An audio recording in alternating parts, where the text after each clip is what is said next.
mungkin sudah Terima mau kasih. tarawih lagi, tapi kita diskusi dulu. Kami persilahkan ke Pak narasumber, rekan kita Zainal Muttaqin untuk menyampaikan materinya. Mungkin ada apa screen, bisa share screen dari Pak Zezen? Bisa, saya kayaknya bisa, nanti saya coba share. Ya, Oke, silakan. nanti saya buka share-nya ya biar bisa share. Oke. Sudah bisa, insya Allah. Nah, silakan, Pak. Bismillahirrahmanirrahim. Assalamualaikum warahmatullahi wabarakatuh. Waalaikumsalam warahmatullahi wabarakatuh. Alhamdulillahirabbil alamin wa bihi nasta'inu ala umuri dunya waddin sayyidina wa maulana Muhammadin amma ba'du. Mahasiswa yang saya cintai dan saya banggakan. Pertama-tama saya ingin mengucapkan terima kasih kepada Fakultas Syariah yang telah mengundang saya untuk berpartisipasi begitu di dalam diskusi webinar. Rupanya corona ini ada hikmahnya juga gitu ya, karena sekarang semua orang tidak kemana-mana, tapi secara virtual kita pergi kemana-mana begitu. Saya hampir tiap hari gitu bisa berjumpa dengan kawan-kawan, bisa berjumpa dengan keluarga begitu, karena memang kita tidak punya kesibukan selain di rumah membaca buku dan melakukan webinar-webinar ini. Jadi terima kasih atas kesempatannya. Topik yang diberikan kepada saya, sebagaimana mungkin bapak-bapak, ibu-ibu ketahui sekalian, saya akan berdiskusi atau saya akan membicarakan satu topik yang saya kira cukup menarik, karena topik ini sendiri pun sebenarnya di kalangan sarjana-sarjana di Amerika adalah topik yang sangat hangat gitu ya dibicarakan. Terutama ada topik-topik nanti yang akan saya sebutkan yang memang di dalam katakanlah 5-10 tahun terakhir menjadi satu topik kunci di dalam diskursus perdebatan intelektual Islam dan intelektual secara umum di Amerika begitu. Topiknya ini adalah sebenarnya kelanjutan dari topik-topik kita sebelumnya. Kemarin ada Ibu Umi yang sudah membahas tentang Islam dan perkembangan hukum Islam sedikit di Australia. Pak Arif Furqon kemarin juga memaparkan perkembangan hukum di Malaysia begitu, dan saya kebetulan sekarang akan mencoba memaparkan peta perdebatan dan peta dinamika seputar Islam dan hukum Islam yang ada di Amerika. Saya ada slide mungkin akan saya share biar kawan-kawan bisa juga menikmati slide-nya. Sebentar saya share slide.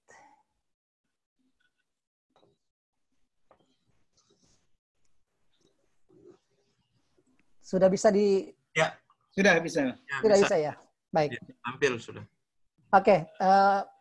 Yang menarik, Bapak-Bapak, Ibu-Ibu sekalian yang saya hormati, hukum Islam dan Islam di negara-negara Barat, khususnya di Amerika, itu berbeda dengan apa yang kita bisa temukan di negara-negara Muslim seperti di Indonesia. Kalau di negara-negara Muslim seperti di Indonesia, kajian Islam, kajian hukum Islam itu memang tumbuh secara organik dari kebutuhan masyarakat, begitu ya.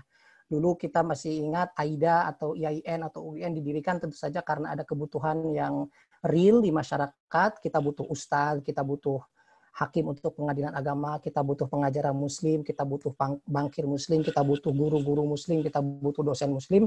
Dan karena itu secara logis, universitas Islam atau lembaga-lembaga Islam muncul secara organik dari kebutuhan masyarakat begitu. Nah, di negara-negara Barat kemunculan kajian Islam, saya nanti akan membagi dua diskusi ini pada dua topik besar ya. Topik Islam dan kajian Islam di dunia akademik dan Islam dan kajian Islam di Amerika, di dalam masyarakat Amerika. Semoga saya bisa mencakup semuanya, kalaupun tidak nanti bisa kita lanjutkan di dalam tanya jawab.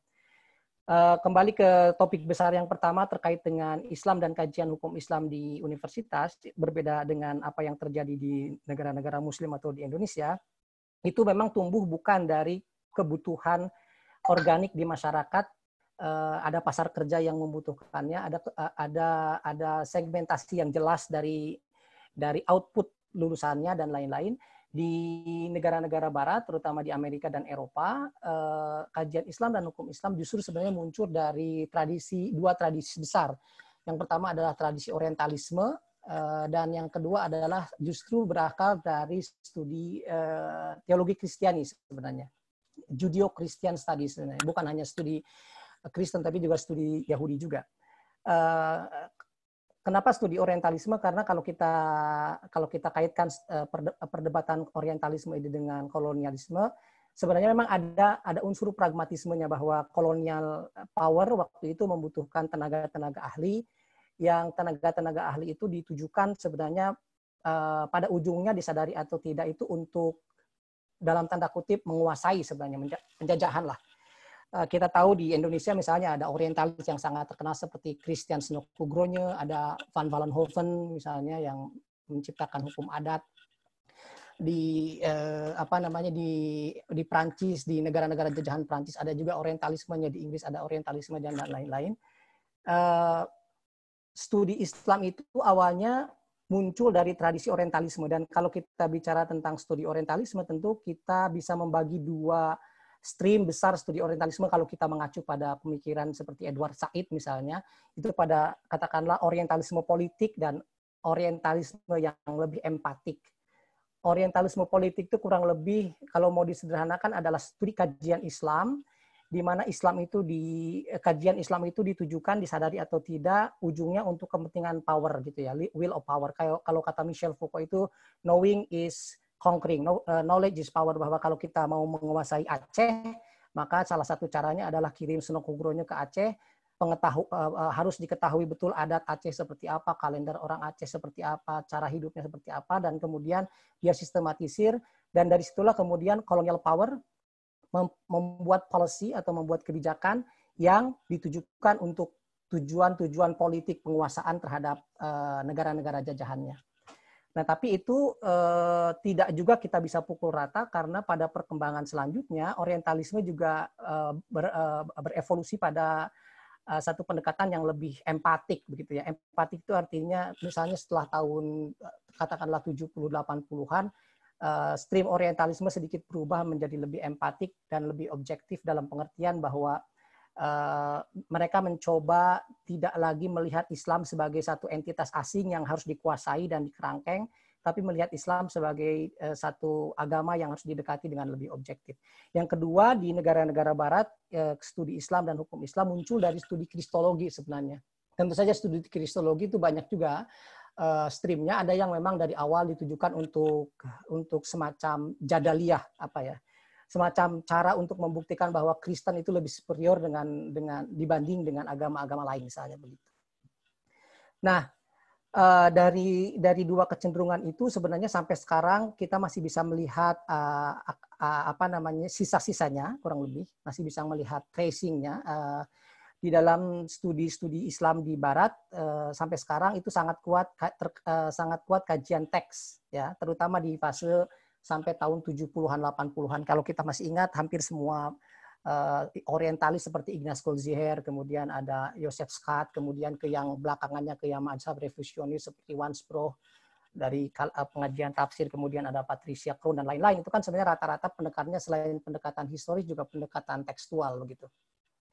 Nah, itu kalau mau kita petakan secara umum dari let's say Perang Dunia Pertama, Kedua sampai sekarang, itu streamnya relatif landai sebenarnya ya. Ibaratnya kalau kita memakai bahasa dunia COVID-19 itu ibaratnya dia masih agak landai, flat. Baru booming kajian Islam dan kajian hukum Islam di Barat itu memang awal abad 2000-an begitu. Baru relatif baru. Terutama terkait pasca 9/11 begitu ya. Parameternya apa? Parameternya dilihat dari boomingnya kajian-kajian Islam menjadi topik disertasi di universitas-universitas di Barat, kemudian tulisan-tulisan di jurnal, tulisan-tulisan di koran-koran populer, dan lain-lain. Nah, kalau mau disederhanakan, tadi saya sudah sedikit sampaikan bahwa di dalam studi di akademik di Barat, pendekatan terhadap kajian Islam dan hukum Islam itu bisa dibagi kepada 3 pendekatan secara umum, Bapak-Bapak, Ibu-Ibu sekalian. Yang pertama adalah pendekatan Oriental Studies atau disiplin kawasan. Dalam pendekatan ini biasanya studi Islam dan hukum Islam berdampingan dengan studi masyarakat-masyarakat lain. Di situ ada juga belajar tentang Judaism, di situ juga kadang-kadang disatukan juga dengan studi Asia Timur dan lain-lain. Mereka mendekatinya dari pendekatan filologi atau pendekatan bahasa. Ada juga yang pendekatannya historis, makanya ada yang Near Eastern Language, ada juga Ancient Near East, itu lebih ke pendekatan historis. Meskipun pada kenyataannya baik pendekatan filologis maupun pendekatan historis bisa dikonvergensikan, bisa digabungkan. Pendekatan ini awal-awal muncul di kampus-kampus Ivy League, terutama di timur. Jadi Amerika ini kan luas sekali, Bapak-Bapak, Ibu sekalian. Kalau kita terbang dari pantai barat, saya ini pantai barat di California ke daerah katakanlah New York, Boston, dan lain-lain, itu seperti terbang dari Aceh ke Papua, kurang lebih sekitar 6-7 jam flight, 5-6-7 jam flight. Nah itu di timur itu ada Ivy League, ada Harvard, ada Yale, Princeton, Columbia, dan lain-lain. Juga ada kajian yang sangat kuat di Chicago. Kita masih ingat ada dulu para intelektual Muslim Indonesia rata-rata lahir dari Chicago, ada Cak Nur, ada Pak Mulyadi Kartanegara yang paling muda, ada Pak Amin Rais dan lain-lain, ada Pak Syafi'i Ma'arif gitu ya. Ada karena di situ ada Fajlur Rahman. Yang paling awal studi pendekatan kajian Islam di Amerika itu salah satunya yang paling awal adalah di Hartford Seminary. Tadi saya bilang bahwa ini memang awalnya muncul dalam khazanah kristologi. Makanya salah satu yang paling awal muncul di Hartford Seminary, yaitu di salah satu sekolah yang sangat bagus. Kalau Bapak-Bapak sering membaca jurnal The Muslim World, itu diterbitkan oleh Hartford Seminary. Dulu ada profesor yang sangat terkenal, gitu, Profesor Duncan McDonald. Yang kedua, ada yang melihat evolusi selanjutnya melihat studi Islam ini sebagai satu studi yang independen, begitu ya. Yang studi yang independen, studi yang tidak menjadi bagian dari studi kawasan yang tadi saya sebutkan di awal. Sampai tahun 90-an tidak terlalu banyak memang yang mempunyai center sendiri, yang mempunyai pusat studi sendiri. Ada tadi saya sebutkan di Hartford Seminary ada, kemudian di Villanova University. Villanova itu sekolah Katolik, itu juga sekolah yang sangat bagus, swasta yang lumayan bagus. Termasuk yang paling awal di dalam stream ini adalah McGill. Saya kira ini juga alasan kenapa misalnya DEPAG pada tahun 80, 90-an sampai 2000-an banyak sekali menyekolahkan para sarjana dari Indonesia untuk sekolah di sana, karena McGill termasuk yang paling awal. Nah, termasuk yang paling awal dari pendekatan ini juga di kampus saya di UCLA, University of California Los Angeles, dari semenjak tahun 1940-an sudah dimotori begitu kajian-kajian Islam sebagai disiplin yang tersendiri begitu, tidak bagian dari approach lain. Nah, lagi-lagi ini baru mulai booming lagi, Bapak-Bapak, Ibu-Ibu sekalian, semenjak tahun 90-an akhir sampai kemudian puncaknya pasca 2000-an. Hampir semua universitas yang besar gitu ya, rata-rata mereka mempunyai center gitu ya. Ada di Georgetown, ada di Harvard, ada di Duke, ada di hampir di mana-mana. Mungkin jumlahnya bisa lebih dari 20-an saya kira center di Amerika. Yang ketiga, ada yang mendekatinya dari pendekatan interdisipliner. Interdisipliner ini dia ingin menggabungkan kajian Islam, tapi tidak hanya ansih berdasarkan pada pendekatan tekstual atau pendekatan tertentu, tapi dia ingin mencoba menggabungkan keseluruhan disiplin ilmu yang relevan, misalkan dari pendekatan hermeneutik, dari pendekatan studi ilmu sosial, ilmu politik, bahkan ada yang mendekatinya dari pendekatan psikologi dan lain-lain. Ini pada dasarnya adalah model pendekatan di mana Islam disinari oleh berbagai macam pendekatan dengan asumsi bahwa jika pendekatannya lebih banyak, mungkin hasilnya akan bisa lebih bagus begitu ya. Ini ada di kampus saya, lagi-lagi di UCLA, ada di Ohio, ada di Berkeley, ada di Stanford dan lain-lain. Ini kita bicara pendekatan-pendekatan. Nah, ini slide yang selanjutnya itu yang saya kira juga mungkin kita perlu pikirkan apakah model ini bisa diterapkan di Indonesia. Di studi di negara-negara barat, terutama di Amerika, itu ada yang disebut sebagai model apa yang disebut dengan chair. Chair itu kursi. Jadi chair itu adalah satu posisi yang didedikasikan secara khusus untuk satu keahlian tertentu begitu. Biasanya chair ini bisa ada di dalam bisa berada di dalam satu center atau bisa di bawah fakultas, tergantung dari arrangement atau tergantung dari pengaturannya. Tapi yang jelas biasanya chair ini atau kursi ini meniscayakan adanya satu lembaga atau adanya satu institusi atau ada perorangan yang akan menyokong keseluruhan operasional, keseluruhan biaya dan keseluruhan endowment yang akan dibutuhkan untuk chair. Misalnya untuk studinya ada uangnya khusus, studi apa, profesornya akan digaji oleh dia dan lain-lain. Ini biasanya dalam bentuk fund, dalam bentuk foundation. Biasanya misalnya ada pengusaha atau ada raja kayak misalnya. Yang paling umum misalnya di Harvard ada King Fahd Chair. King Fahd Chair itu berarti seluruh totalitas dana dan lain-lainnya itu mendapatkan dana dari King Fahd begitu ya.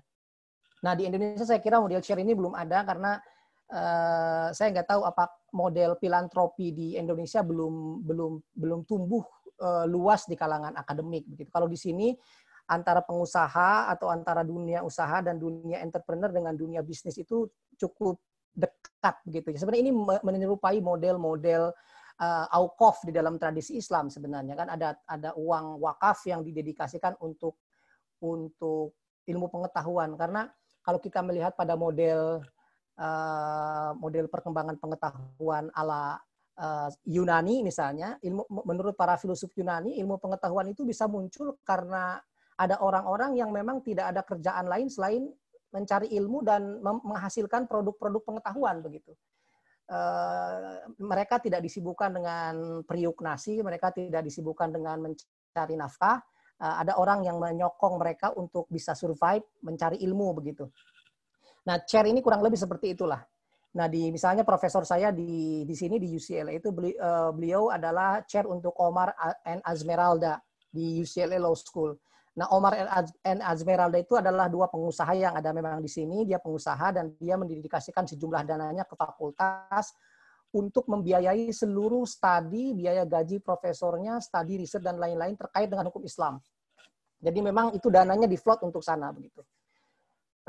Sebagai contoh lagi yang menarik, misalnya baru sekitar 6 bulan lalu, kurang lebih setahun yang lalu, di fakultas saya di UCLA Law School, ada orang yang menyumbang dana 20 juta US dollar.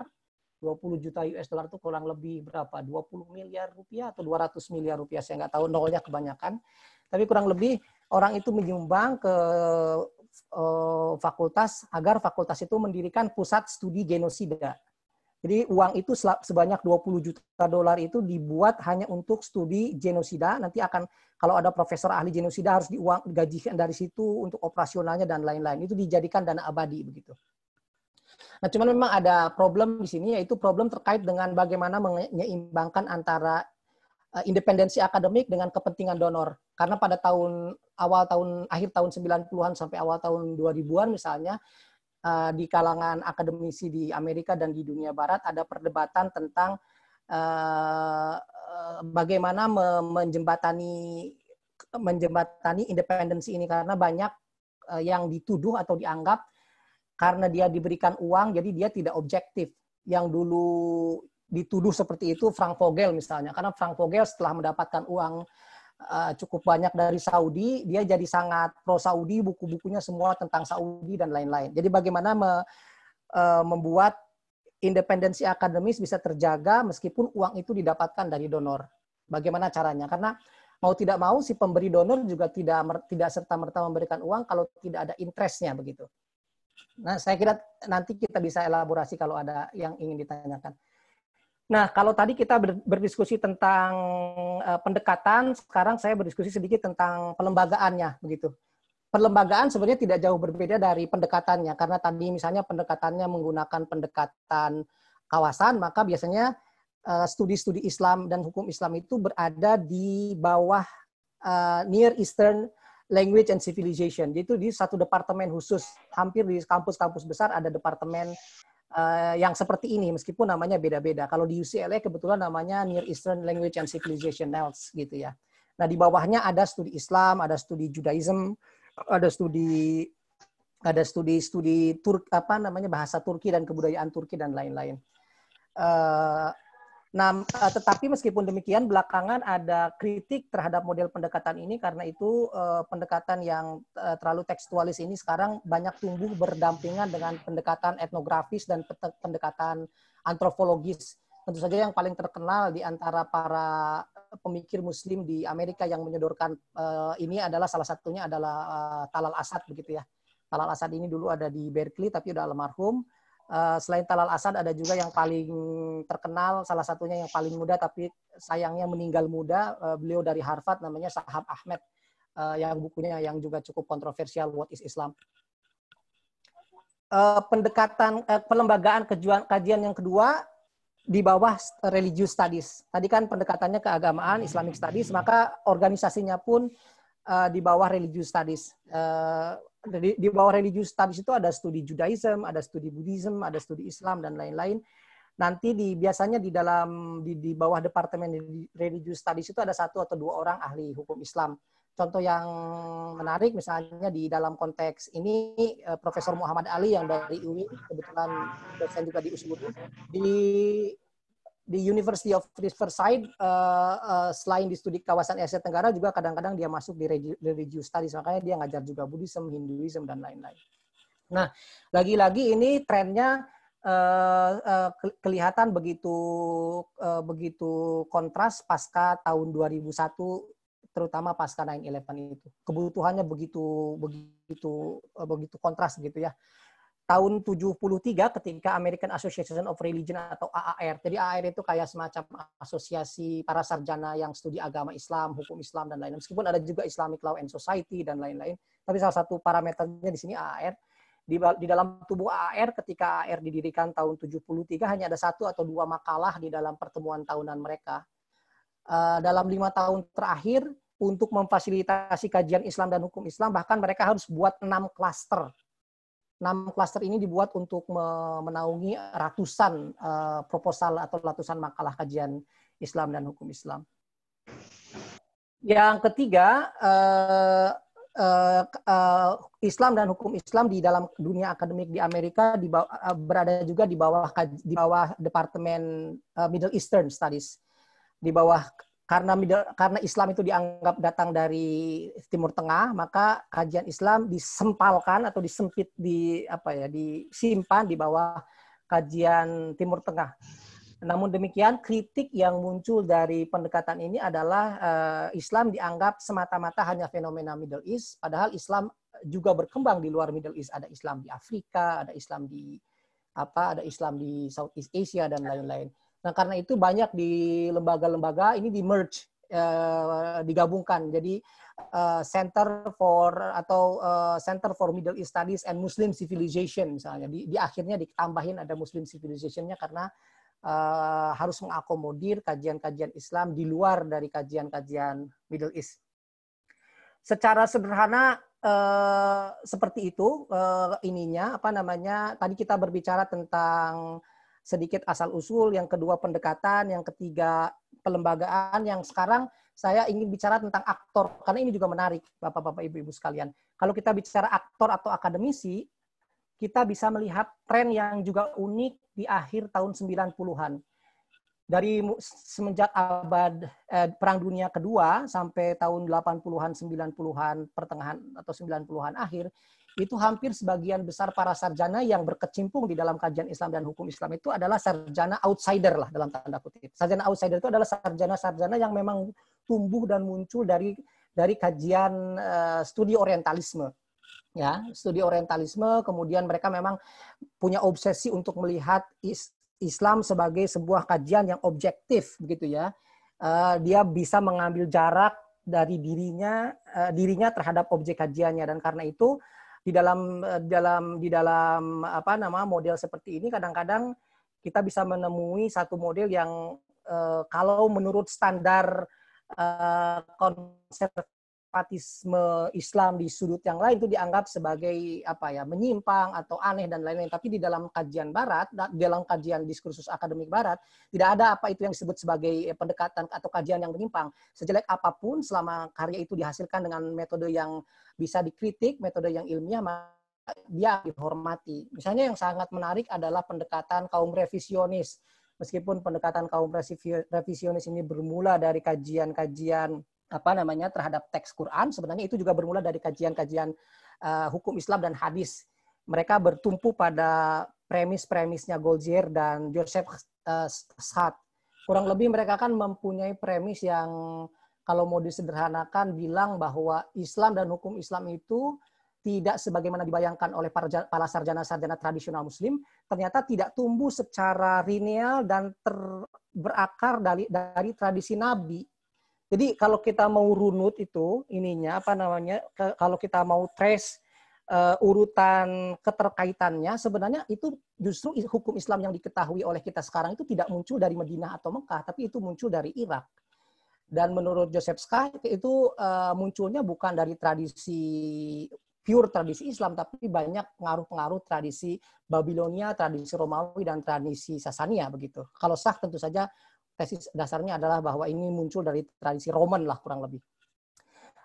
Dari situ kemudian banyak kritik juga, Azami kemudian mengkritik dan lain-lain, banyak sekali kritiknya. Jadi yang kalau kita melihat sekuensnya kan pendekatan tradisionalis, kemudian pendekatan kritis. Joseph Scott itu masih masuk ke pendekatan kritis. Kemudian muncul pendekatan revisionis. Pendekatan revisionis lebih ekstrim lagi karena dia melihat bahwa Islam itu misalnya kalau menurut salah seorang pemikirnya seperti Wonsbrough atau si Patrice Yacon, justru munculnya dari Syria sebenarnya, dari tradisi Syriak, bukan dari tradisi Hijaz begitu. Sejelek apapun kesimpulan mereka tetap punya sumbangsi yang sangat penting karena misalnya pendekatan revisionis ini membuat dunia akademik Islam menjadi booming begitu kaya dari pendekatan lain, yaitu banyak sekali kemudian pasca 70-an 80-an yang melihat kajian Islam itu murni ingin melihat Islam dari kacamata non-Muslim. Jadi kalau kita mau melihat Islam pada tahun katakanlah 700, 800, 900 Masehi, maka mereka teliti naskah-naskah Syriak dan naskah-naskah Kristiani yang berbicara tentang Islam. Dan dari situlah mereka melakukan studi terhadap asal-usul Islam. Meskipun kesimpulan akhirnya dari pendekatan revisionis ini sudah tidak berlaku lagi sekarang atau sudah dibantah lagi, tapi sebagai sebuah metodologi itu tetap cukup kaya karena dengan pendekatan baru ini mereka memperkaya khazanah kajian Islam yang khazanah itu pula kemudian dipakai oleh para pengkritiknya, katakanlah neotradisionalisnya dari sampai yang terakhir itu misalnya ada Fred Donner dan lainnya untuk mengkritik pendekatan-pendekatan ini. Nah, yang itu pola yang outsider lah dalam tanda kutip itu bertahan saya kira sampai tahun 2000-an awal. Sampai sekarang tentu saja masih banyak sarjana-sarjana dalam tanda kutip outsider ini sebenarnya istilah saya untuk mempermudah, meskipun kadang-kadang ini mungkin tidak objektif juga, tapi ini saya ingin mau bilang bahwa ini ada pendekatan orang yang tidak memakai iman ketika dia studinya, karena dia ingin melihat hukum Islam sebagai kajian saintifik gitu ya. Ada Barbara Johansson masih hidup sekarang, Fred Donner ada yang salah satu paling terkenal sekarang juga masih hidup. Ada Michael Cook. Michael Cook ini dulu menulis banyak buku dengan Patricia Crone, ada David Power, ada Ripin, ada Hugh Kennedy, ada Bernard Wist dan lain-lain. Nah, di awal tahun 2000-an atau di awal 2000-an fenomenanya berubah menjadi lebih banyak kelompok-kelompok Muslim di Amerika yang mengambil bendera kajian ini menjadi kajian yang mereka miliki sendiri begitu ya. Meskipun insider, mereka tentu saja ini sebenarnya baik outsider maupun insider, mereka tidak bisa melepaskan dari tradisi akademik yang rigorous dan yang terbuka, karena di dalam tradisi Barat kalau kita tidak objektif, tidak rigorous, tidak terbuka, maka kita tidak akan dianggap sebagai sarjana begitu. Karena dua fenomena. Yang pertama fenomena mulai munculnya gelombang migrasi dari dunia Muslim ke dunia Barat karena berbagai macam alasan, misalnya karena banyak orang-orang yang dianggap murtad, banyak orang-orang yang dianggap nyeleneh, banyak para sarjana yang dianggap bid'ah itu diancam hidupnya di negaranya, kemudian dia harus menyelamatkan diri ke negara-negara Barat. Ada misalnya ada Said Hussein Nasr, ada Abdullahi Ahmad An-Naim, ada Abdul Karim Soros. Profesor saya sendiri misalnya Khalid Abu Fadl itu kan aslinya dari Kuwait. Dia besar juga di Egypt, dia belajar di Al-Azhar juga. Tapi sampai sekarang dia tidak bisa kembali ke Egypt, tidak bisa naik haji karena dicekal di mana-mana. Nah, banyak intelektual eksil, banyak intelektual Muslim yang harus lari dari negaranya karena dianggap secara akademik menyimpang. Nah, karena itu mereka berhijrah ke negara-negara Barat, sampai ada yang ke Belanda, ada yang ke Jerman, banyak juga yang ke Amerika. Nah, karena itu ini booming nih, banyak muncul para sarjana. Selain itu juga memang akhir tahun 90-an, awal tahun 2000-an itu masa panen begitu ya. Masa panen para akademisi, orang-orang yang belajar dari negara-negara muslim ke Amerika. Misalnya dulu ada orang yang belajar ke Profesor Fajrul Rahman. Sekarang misalnya di sini ada nama Profesor Hussein Mudaresi. Di Indonesia mungkin namanya nggak terlalu terkenal Profesor Hussein Mudaresi ini. Tapi di sini Profesor Hussein Mudaresi ini salah satu profesor yang sangat dihormati karena dari tangan beliaulah muncul banyak sekali sarjana-sarjana muslim yang sangat dihormati. Hampir semua sarjana-sarjana muslim ahli hukum Islam dan ahli kajian Islam sekarang, kayak Khalid Abu Fadl, ada Intisar Rab, ada di sini ada Asma Sayyid dan lain-lain, itu muncul dari tangan dinginnya Profesor Hussein Mudaresi yang orang Iran. Dia lari ke sini karena dianggap Iran tidak cukup ramah untuk kajian-kajian pendekatan-pendekatan beliau. Nah, yang saya sebutkan ini nih, yang semua di Insider ini hampir semuanya adalah orang Muslim. Kalau kita lihat namanya saja, ada Ahmad El Samsi di Chicago, ada Khalid Blankenship, ini juga salah satu pakar hukum Islam dan kajian teori negara begitu. Ada Ibrahim Musa di Notre Dame, ada Asma Sayyid di UCLA, ada Sherman Jackson. Ini juga ada convert ya, Bapak-bapak Ibu-ibu sekalian. Sherman Jackson ini adalah ahli hukum Islam di USC, University of Southern California. Beliau salah satu teorinya menarik dan ini membantah asumsi umum orientalisme yang bahkan di negara-negara Muslim sering diyakini begitu. Di negara-negara Muslim ketika saya dulu kuliah saya selalu ingat bahwa kenapa Islam itu mundur abad ke-12? Karena pada abad ke-12 itu pintu ijtihad ditutup. Nah, asumsi pintu ijtihad ditutup pada abad 11 dan ke-12 itu ternyata bukan asumsi tradisional sarjana muslim, tapi itu asumsi orientalisme yang dikembangkan oleh orang seperti Joseph Scott. Kalau menurut Sherman Jackson, taklid pada abad ke-11 ke-12 itu muncul justru sebagai bentuk saintifikasi pendekatan hukum Islam di dalam tradisi Islam. Karena sederhananya begini, kalau kita belajar hukum konstitusi di Amerika, orang yang belajar konstitusi tahun abad ke-17 ke-18 itu mungkin bisa langsung mengakses pada konstitusi dan beristihad sendiri. Tapi orang yang belajar konstitusi di Amerika abad ke-19 diwajibkan dan mau tidak mau harus mengikuti dan membaca metodologi para sarjana sebelumnya. Karena kalau dia tidak mengikuti metodologi dan pendekatan para sarjana sebelumnya, maka dia tidak akan dianggap sebagai seorang sarjana yang mengerti pendekatan-pendekatan tradisinya. Taklid sebenarnya justru muncul sebagaimana preseden muncul di dalam tradisi hukum common law, bahwa kalau kamu mau memutuskan hukum pada zaman sekarang, mau tidak mau kamu harus mengikuti metodologi, mengikuti tata cara dan mengikuti ilat atau ratio decidendi daripada putusan-putusan hakim sebelumnya. Dan itu sebenarnya tidak berarti orang-orang abad ke-12 ke-13 dan seterusnya itu tidak berijtihad, sama sekali tidak. Profesor Sherman Jackson ini African American ya. Ada juga yang menarik itu sekarang ahli hadis, saya kira mungkin bapak-bapak juga cukup tahu, namanya Profesor Jonathan Brown, masih muda, cerdas sekali. Profesor Jonathan Brown ini studinya tentang kanonisasi Bukhari dan Muslim. Jadi beliau ini ahli hadis Bukhari dan Muslim juga sama, dia convert begitu. Mohon maaf nih kalau kelamaan. Masih ada waktu nggak nih Pak? Masih ada waktu Pak Sarul? Masih silakan. Oke. Tadi kita sudah kurang lebih sedikit berbicara tentang peta lah secara singkat, karena ini sebenarnya luas sekali. Ini kurang lebih peta secara singkat bagaimana Islam, kajian hukum Islam ada di dunia akademik di Amerika. Nah, sekarang kita akan masuk kepada bagaimana Islam dan hukum Islam di kalangan masyarakat Amerika. Ini juga penting saya kira. Karena banyak sekali penelitian-penelitian yang belakangan muncul. Di luar asumsi banyak orang, Islam dan hukum Islam di Amerika itu sebenarnya datang ke Amerika cukup lama, bahkan sama tuanya dengan berdirinya Amerika. Islam sudah datang di Amerika sekitar 400 tahun yang lalu, Bapak-bapak Ibu-ibu sekalian, berbarengan dengan slave trade, transatlantic slave trade, perdagangan budak di Laut Atlantik. Banyak budak-budak yang diambil dari Afrika Barat, dari Maroko, yang diculik dari sana oleh para mafia budak, yang kemudian dibawa ke Amerika, Dan mereka secara serta-merta meskipun mereka budak, mereka datang ke sini dengan tradisi dan agamanya. Bahkan banyak yang diculik juga di antara mereka itu adalah yang di negaranya sebagai adalah putra mahkota begitu. Ada 2 orang putra mahkota yang tanpa sengaja diculik oleh kelompok bandit dan kemudian dijual ke agen perbudakan dan dibawa ke Amerika. Ada Umar Sayyid, ini kebetulan buku-bukunya baru.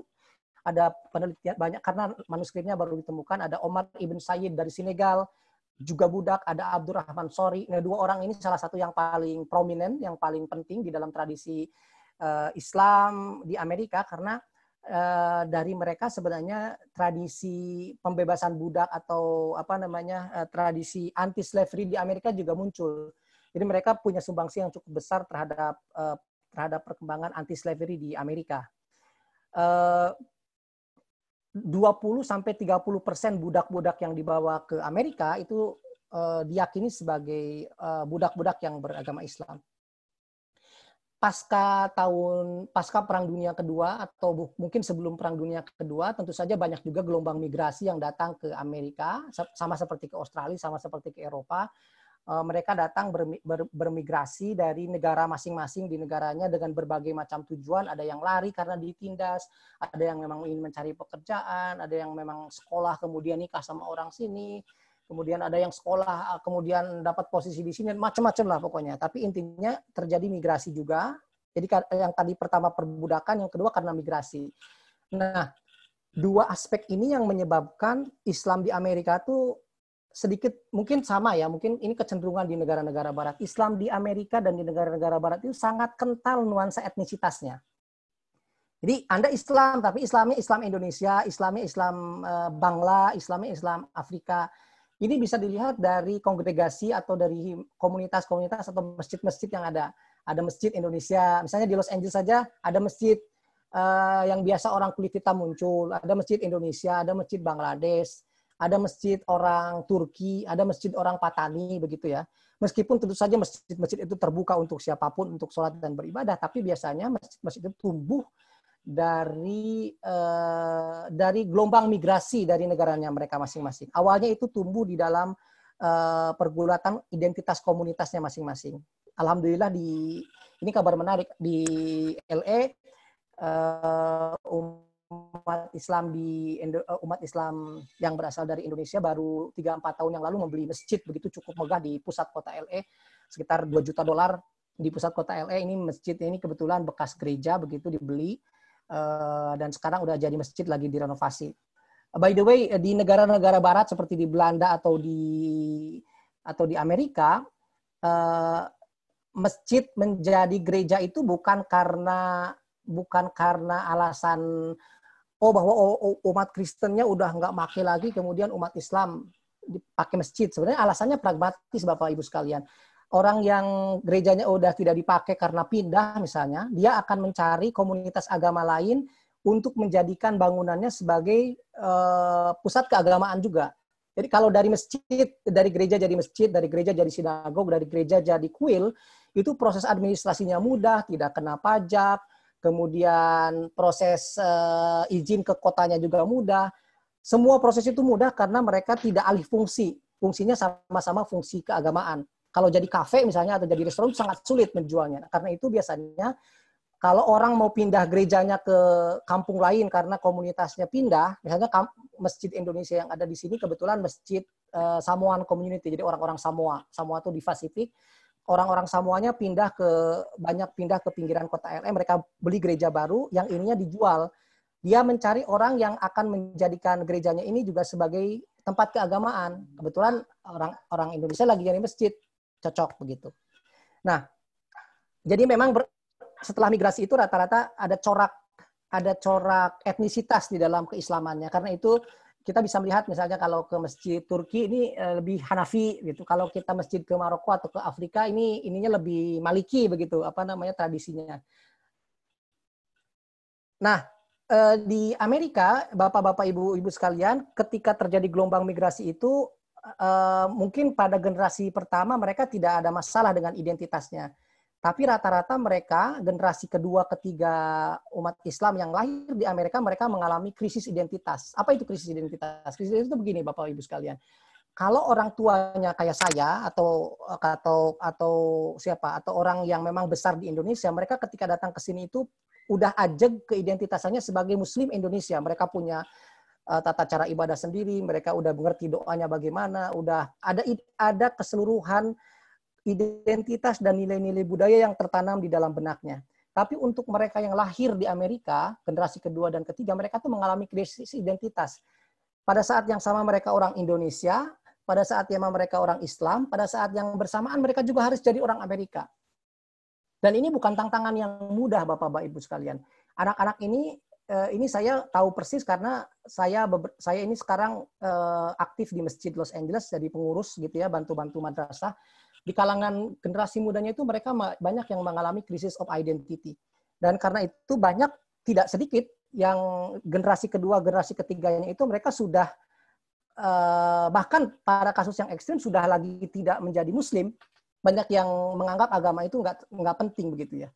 Nah karena itu sebenarnya asumsi bahwa Islam agama yang paling cepat berkembang di Barat, terutama pasca 9/11, ada Pew Research yang mengatakan bahwa Islam sekarang 3 juta, nanti 6 juta, nanti 7 juta, sebenarnya tidak sepenuhnya objektif juga. Kenapa tidak sepenuhnya objektif? Karena misalnya kalau kita lihat, kalau asumsi ini benar bahwa Islam itu agama paling cepat berkembang di Amerika atau di Barat, kenapa dalam waktu 20 tahun terakhir jumlah umat Islam tidak juga bertambah, tetap aja segitu, 3 juta, 4 juta.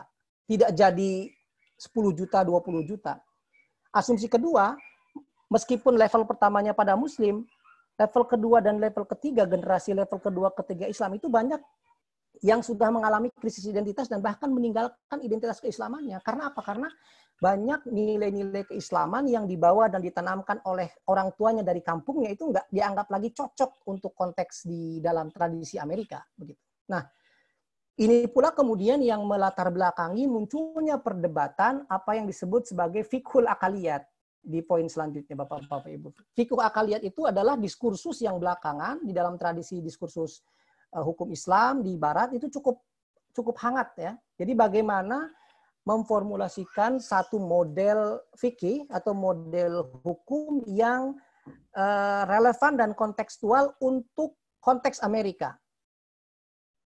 Kan ada Islam, misalnya di Indonesia ada Islam Indonesia, ada yang ada tahlilnya dan lain-lain, ada Islam Nusantara lah. Nah, mereka mencoba memformulasikan satu model keislaman yang kira-kira cocok untuk konteks Amerika, di mana umat Islam ini minoritas, di mana umat Islam itu datang sebagai imigran. Bagaimana cara memformulasikannya? Begitu. Kurang lebih situ. Ada di situ. Sebenarnya para pemikir Muslim dari Timur Tengah juga udah banyak bicara. Ada Al-Buti, ada Kordowi juga nulis, begitu ya. Ada Tariq Ramadan nulis, ada Said Fares nulis tentang fiqhul akaliyat. Ada sekitar 4 atau 5 buku dalam bahasa Inggris yang belakangan memperdebatkan tentang isu fikih akaliyat. Misalnya salah satu perdebatan yang penting dalam fikih akaliyat itu tentang apakah cukup legitimate buat orang Islam dari negara Muslim pindah ke Amerika yang dalam tanda kutip sekuler bahkan non-Muslim. Karena kalau kita ikut perdebatan klasik Darul Islam Darul Harb kan sebenarnya nggak boleh orang Islam pindah secara permanen gitu ya. Nah, bagaimana mereformulasi ulang konsep-konsep fikih klasik itu menjadi konsep-konsep yang lebih bisa diterima. Misalnya ada juga perdebatan kalau saya migrasi ke Amerika, kemudian saya jadi tentara Amerika, sama orang Amerika sama Presiden Obama atau Donald Trump, saya dikirim ke Irak untuk perang melawan orang Irak. Bagaimana saya sebagai Muslim melegitimasi tindakan saya untuk memerangi saudara saya sendiri? Begitu. Itu kan butuh legitimasi teologis dan butuh legitimasi hukum. Nah, diperdebatkan juga di dalam fikih akaliyat. Tentu saja ada banyak diskusi lain tentang halal produk, tentang salat, bagaimana wudhu dan lain-lain. Kalau salah satu contoh sederhana aja misalnya tentang halal, ini kan banyak didiskusikan kemarin. Kalau kita di Indonesia kan cukup dimanjakan, kalau mau halal cukup ada sertifikat halal, kemudian itu kita anggap halal. Begitu. Kalau kita di sini di Amerika atau di negara-negara Barat, kita tidak bisa terlalu berharap pada hal-hal seperti itu karena sangat sedikit kalaupun ada produk-produk yang disertifikasi halal. Karena itu bagaimana kita bisa memformulasikan ulang bahwa yang halal itu bukan yang ada stempel halalnya, karena stempel halal itu kan baru perkembangan belakangan aja oleh MUI. kalau kita merujuk pada akar usul kan kullu syai'in al-ibahah begitu. Segala sesuatu itu boleh, illa madalla dalilu ala khilafiha. Ya berarti bagaimana kita bisa memformulasikan sesuatu tetap berakar pada usul tetapi disesuaikan di dalam konteks-konteks yang lebih kontemporer di dalam masyarakat minoritas. Sebagai informasi aja misalnya sertifikasi halal di Amerika tidak tersentral begitu Bapak-Bapak, nggak kayak di Indonesia di MUI. Di sini ada lebih dari 20 lembaga sertifikasi halal dan 20 lembaga ini sama-sama legitimate untuk memberikan sertifikasi halal. Jadi kalau Anda mau buka restoran, mau dapat sertifikasi halal, maka Anda harus daftar ke mereka, nanti diaudit, baru setelah lolos baru dikasih sertifikatnya. Nah, pada perkembangan terakhir juga karena krisis-krisis identitas ini, karena kebutuhan akan munculnya satu genre fikih yang khas gitu, didirikan pula banyak lembaga-lembaga keislaman. Yang paling awal itu lembaga Islam di Amerika justru didirikan oleh orang Afrika Amerika. Kawan-kawan tahu semua lah, ada Malcolm X, ada Elijah Muhammad di Nation of Islam. Nation of Islam ini pada tahap-tahap awal cukup unik karena dia sebenarnya sangat sinkretik, mencoba mensinkretikkan tradisi Kristiani, tradisi Mesianisme dengan tradisi Islam. Meskipun Malcolm X kemudian pisah dan menjadi lebih mainstream lah begitu. Belakangan ada lembaga seperti Zaituna Institute yang baru berdiri sekira 10 tahun yang lalu, didirikan oleh Syekh Hamzah Yusuf di Berkeley. Syekh Hamzah Yusuf ini cukup terkenal di YouTube dan lain-lain. Dia mendirikan college, dan college ini dia ada sertifikatnya kurang lebih ini kayak IAIN lah, IAIN pertama di Amerika. College yang ada struktur mata kuliahnya, silabusnya, dosennya, profesornya dan lain-lain. Tapi juga sama, masih sangat kecil. Di sini ada juga didirikan Bayan Claremont. Bayan Claremont ini unik karena dia nyatu ke sekolah Katolik. Claremont ini sekolah Katolik di sini, Katolik atau Protestan yang cukup bagus, tetapi sudah agak bangkrut karena sedikit peminatnya. Ada orang Jihad Turuk dan kawan-kawan masuk dan kemudian mengganti atau menyematkan studi Islam di dalam Claremont, dan mereka buat lembaga sendiri menjadi Bayan Claremont. Sama ini kayak lembaga Islam yang memberikan sertifikasi dan ijazah untuk orang-orang yang belajar. Biasanya di sini ada studi chaplainry, ada kebutuhan administrasi di sini di Amerika. Ada juga Yakin Institute. Profesor saya 3 tahun lalu mendirikan The Usuli Institute, ada Triple IT Amerika, ada yang menarik di kalangan rural Amerika, redneck itu kurang lebih desonya orang kulit putih. Juga ada gerakan namanya Southern Hospitality, ini gerakan dakwah untuk orang-orang kulit putih di perkampungan. Kebetulan ini imamnya namanya Imam Shane, dan yang menarik ya istrinya orang Indonesia. Saya nggak tahu dari mana tapi istrinya orang Indonesia. Ada juga komunitas yang fokus pada komunitas Spanish begitu. Di kalangan menengah SMA, SMP dan SD juga ada sekolah-sekolah Islam Bapak Ibu sekalian. Misalnya dari rumah saya nggak nyampe 20 menit nyetir ada namanya New Horizon. New Horizon ini sekolah yang didirikan oleh orang-orang Turki, kayaknya Fethullah Gulen, networknya Gulen. Dan mereka sekolah Muslim, dan itu banyak yang seperti itu, banyak sekolah-sekolah swasta Muslim di Amerika lumayan banyak. Imam Syamsi Ali berinisiatif dan punya mimpi untuk mendirikan pesantren pertama di Amerika dan sudah mulai berdiri, sudah mulai menerima murid di New Jersey. Jadi ini ingin menerapkan model pendidikan Indonesia di Amerika. Jadi modelnya pesantren dan namanya juga pesantren. Itu di New Jersey di dekat New York. Imam Syamsi Ali dulu imam di New York yang sangat terkenal pada masa Obama. Ini terakhir ya kawan-kawan sekalian, tema yang juga sangat penting di dalam diskursus Islam dan katakanlah hukum Islam terakhir 10 tahun terakhir itu terkait dengan Islamofobia. Islamofobia itu adalah gerakan yang dimotori secara sistematis di mana tujuannya adalah untuk menyebarkan rasa ketakutan atau rasa kebencian terhadap umat Islam. Dan ini satu gerakan yang sangat serius, bahkan banyak sekali buku yang menyebut ini sudah menjadi apa yang kita sebut sebagai industri. Industri itu artinya memang ada kapitalnya di situ, ada aktornya, ada produsennya, ada konsumennya. Dari mulai TV-nya, TV yang tiap hari ngomong anti-Islam, ada koran yang anti-Islam, ada website yang anti-Islam, dan itu secara serius. Dan ini problem yang sebenarnya diwarisi dari tradisi orientalisme politik awal. kayak orang seperti Bernard Lewis, Huntington dan lain-lain yang menonjolkan aspek clash antara Islam dan Western civilization. Basis dasarnya bahwa Islam ini nggak cocok di Barat, Islam itu antitesa terhadap Barat, dan karena itu Islam harus kita awasi dan harus kita harus kita curigai. Menariknya, sama seperti kajian Islam di Amerika, Islamofobia juga menjadi booming di Amerika itu pasca tahun 2000. Which is masuk akal karena di tahun 2000 itu ada 9/11 yang memang kita harus akui salah satu banyak aktornya orang-orang Islam. Jadi ini Islamofobia ini sama berbahaya dengan fundamentalisme Islam. Jadi kalau di satu sisi ada Islamofobia, di sisi lain umat Islam juga punya penyakit apa yang disebut sebagai menurut saya radikalisme dan fundamentalisme. Dua-duanya berpijak pada pandangan yang sangat ekstrim terhadap sesuatu begitu. Mereka selalu berdari atas nama free speech begitu ya. Free speech itu di Amerika satu hak yang dinaungi oleh konstitusi dan karena itu dianggap sebagai satu hak yang tidak bisa diganggu gugat begitu. Nah ini data-datanya cukup menarik. Selama 5 tahun terakhir ada sekitar 10.000 kasus Islamofobia di Amerika. Ada sekitar 1.164 kasus kriminal selama 5 tahun terakhir yang didasari atas kebencian terhadap Islam. Bahkan ada yang sampai ditembak mati gitu, 2 orang mahasiswa di Michigan. Sekitar 500 perusakan masjid. Ada juga sekitar 2.700 penyalahgunaan wewenang oleh aparat terhadap lembaga Islam. Ada sekitar 1.000 lebih donor terhadap gerakan ini. Jadi gerakan ini punya donor, Bapak-Bapak Ibu sekalian. Punya orang-orang yang menyokong uang. Biasanya itu datang dari kelompok ultra kanan. Ultra kanan itu ultra konservatif lah. Itu biasanya orang-orang Republikan atau orang-orang liberal kanan yang memang punya uang dan mendedikasikan uangnya untuk mendanai kampanye anti-Islam dan anti-umat Islam di Amerika. Ada menurut data dari Berkeley ada sekitar 40 lembaga yang aktif begitu ya mengkampanyekan anti-Islam. Dana yang digelontorkan di 5 tahun terakhir kurang lebih 20 triliun.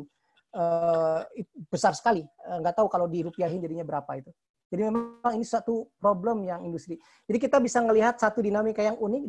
Di satu sisi interest dan perhatian orang menanjak pada tahun 2000-an awal. Tapi di sisi lain juga kebencian pada Islam menanjak pula pada kurang lebih awal 2000-an begitu.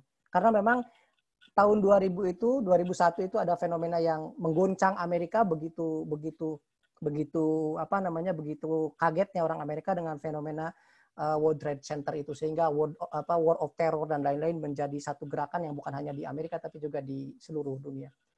Saya mohon maaf ini sangat lama presentasinya untuk sementara saya sampaikan sampai sana. Semoga nanti bisa dilanjutkan dengan tanya jawab. Saya sekali lagi mohon maaf kalau terlalu lama. Saya kembalikan ke moderator. Silakan Pak Umar. Ya, baik. Terima kasih Pak Zezen atas materinya yang sudah disampaikan. Tadi juga ada pertanyaan tentang apakah file presentasinya bisa di-share. Kemudian ada beberapa pertanyaan yang disampaikan via chat. Para peserta sekarang sudah 95 orang. Pertanyaan bisa diajukan lewat chat atau melalui raise hand pada menu partisipan. Tadi menarik sekali ya. Saya kira saya tidak ingin mengulas untuk memanfaatkan waktu yang tersedia. Insya Allah kita akan diskusi sampai jam 12 atau 12.15 ya. Untuk itu langsung saja kami berikan waktu mengundang peserta untuk kalau ada pertanyaan atau tanggapan. Di kolom chat setidaknya ada 4 pertanyaan. Tapi untuk lebih jelasnya, daripada saya membacakan pertanyaan, mumpung kita masih ada waktu luang, saya persilahkan saja yang pertama dari Bu Dr. Nur Hidayah untuk ada tanggapan atau pertanyaan sebagaimana tadi dicantumkan di chat. Saya mungkin bisa langsung saja Bu Nur Hidayah, kami persilakan. Ya, terima kasih Pak Dr. Umar Haddad selaku moderator dan juga Kang Zezen selaku atas presentasinya yang luar biasa. Ada dua pertanyaan yang ingin saya tanyakan.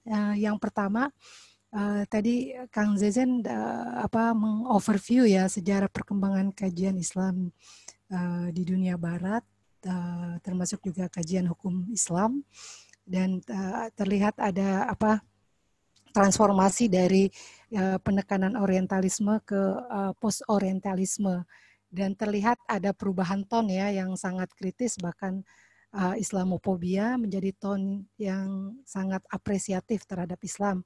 Bahkan ada yang saya lihat terkesan sangat apologetik gitu. Nah, gimana nih strategi ya biar kita nih Muslim gitu kan bisa mengkaji Islam dengan kajian yang sangat apresiatif tadi, tapi terhindar dari tonton yang apologetik itu. Lalu pertanyaan yang kedua, ini dengan pandemi COVID-19 ini, saya melihat ada konvergensi ya kajian-kajian etika dengan kajian keagamaan. Misalnya kajian hukum ekonomi syariah nih menunjukkan momentum kebangkitannya ya, dengan argumen bahwa praktek-praktek pembangunan yang selama ini tidak mengindahkan etika ini telah menyebabkan banyak disaster, termasuk pandemi COVID-19, misalnya deforestation yang menyebabkan satwa-satwa liar kehilangan ekosistemnya, sehingga mereka merambah ke wilayah pemukiman manusia dan terjadilah transmisi penyakit satwa liar itu ke manusia. Jadi saya ingin pandangan Kang Zezen sejauh mana nih pandemi COVID-19 akan membawa tren baru atau the new normal ke kajian Islam. Terima kasih. Assalamualaikum warahmatullahi wabarakatuh. Waalaikumsalam. Terima kasih. Mungkin kita tampung 3 pertanyaan dulu ya, Kang Zezen ya. Mungkin berikutnya dari chat juga tadi kami langsung saja persilakan, ada pertanyaan dari Bu Dr. Maskufa. Mungkin silahkan. Bu Dr. Maskufa. Ada yang bisa disampaikan ini antara lain atau bisa saya bacakan pertanyaan yang disampaikan lewat chat ini, antara lain sangat tertarik dengan intelektual murtad atau bid'ah dalam tanda petik yang hijrah dari negara asalnya ke US, semisal Aminah Wadud, Abdullah An-Naim dan lain-lain. Itu terkadang jadi figur dan rujukan juga bagi para intelektual Indonesia yang belajar di Barat. Kadang memunculkan kegaduhan pemikiran di Indonesia. Bagaimana ini Kang Zezen menyikapi ini? Nah, itu pertanyaan dari Ibu Dr. Maskufa. Kemudian ada juga sementara itu yang dari chat. Mungkin satu lagi kami berikan kesempatan kalau ada di antara peserta yang ingin bertanya langsung. Ya, Ibu Suprihatin ya. Silakan Ibu Suprihatin untuk menyampaikan pertanyaan atau tanggapan.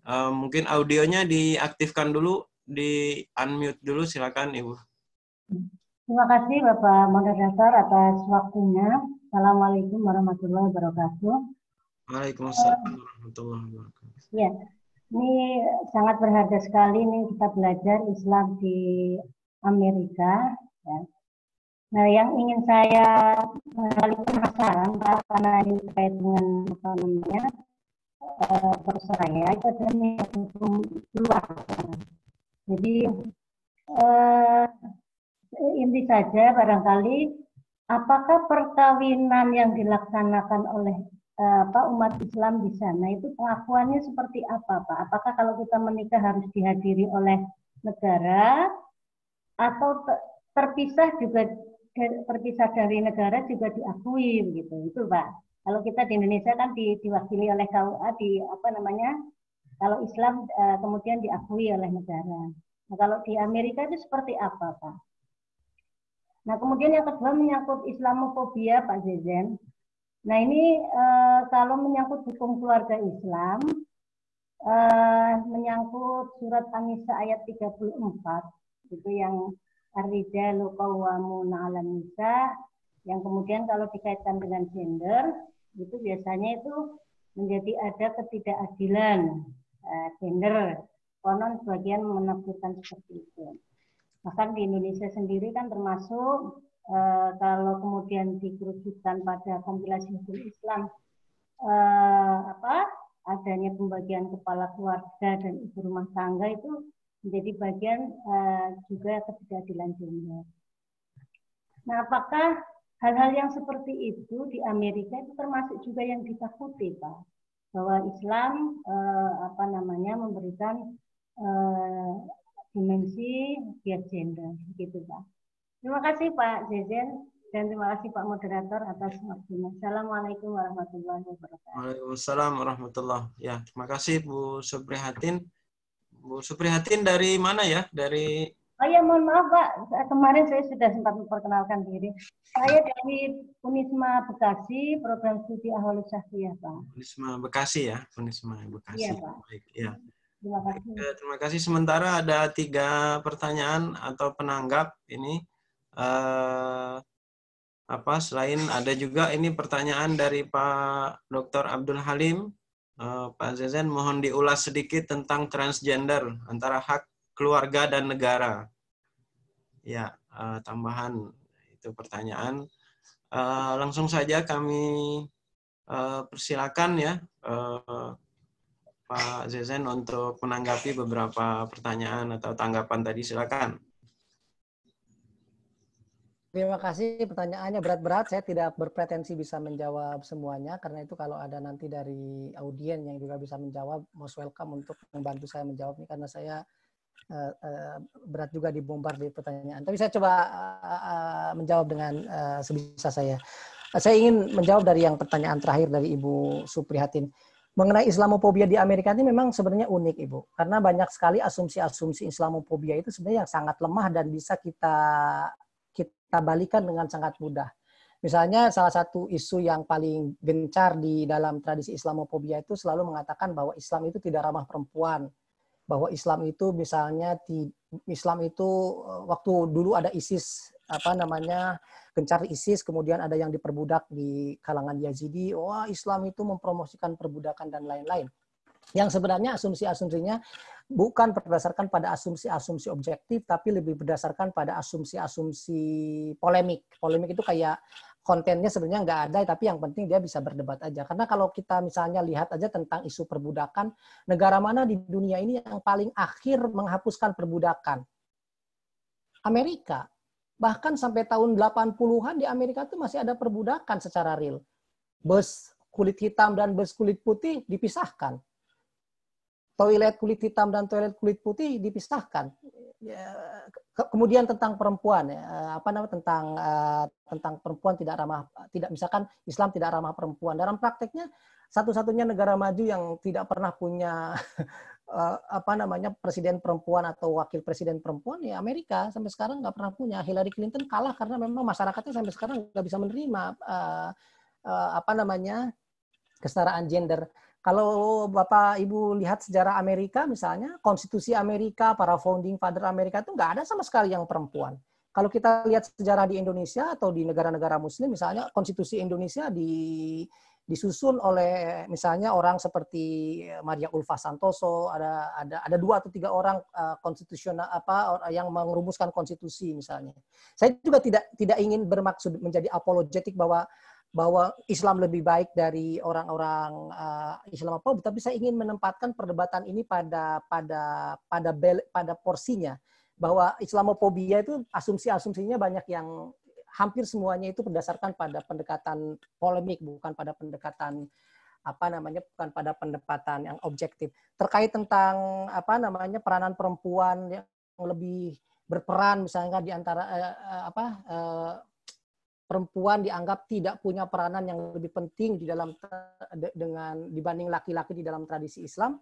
Orang kan bisa kalau orang yang belajar misalnya hukum Islam atau belajar tafsir atau kita baca Quran saja yang paling sederhana itu kan Quran itu sangat gender balance. Muslimin wal muslimat, mukminin wal mukminat kan. Ada surat An-Nisa dan lain-lain. memang ada dalam tradisi Islam kecenderungan menjadi sangat misoginik, misalnya di abad biasanya kecenderungan misoginik itu berbarengan dengan kecenderungan kodifikasi hadis sekitar abad kalau Masehinya mungkin abad ke-9, 10, 11 gitu. Kalau kita melihat pada perdebatan pada buku yang ditulis oleh Akram Nadwi misalnya, Akram Nadwi itu salah satu sarjana hadis yang mengkompilasi ulama-ulama muhadditsat. Jadi dia sekarang rencana menerbitkan buku sekitar 40 jilid, kurang lebih dia bilang 30 atau 40 jilid tentang perawi-perawi hadis perempuan di dalam tradisi Islam yang volumenya banyak sekali, itu dari Inggris. Akram Nadwi itu aslinya dari India. Dia bilang bahwa memang terjadi perkembangan di mana ketika Roman and Byzantium civilization itu mix dengan kebudayaan Islam, tradisi anti-mesoginik dari tradisi-tradisi itu juga masuk ke dalam tradisi Islam, sehingga di dalam tradisi fikih Islam juga memang harus kita akui banyak juga penafsirannya yang bias atau mesoginik. Tapi kan itu perdebatannya apakah itu secara substantif atau itu bagian dari penafsiran. Kalau menurut saya, kalau kita melihat keseluruhan message Quran, keseluruhan hadis itu sangat gender balance. Bahwa di dalam satu institusi seperti keluarga ada pembagian sosial, itu bukan tidak bisa serta-merta kita baca itu sebagai ketidakseimbangan. Pembagian peranan sosial itu menurut saya bukan berujung pada ketidakseimbangan hubungan gender. Tidak serta-merta seperti itu juga. Tidak serta-merta berbeda menyebabkan jadi tidak seimbang. Jadi menurut saya dalam hukum keluarga Islam itu hanya perbedaan peranan.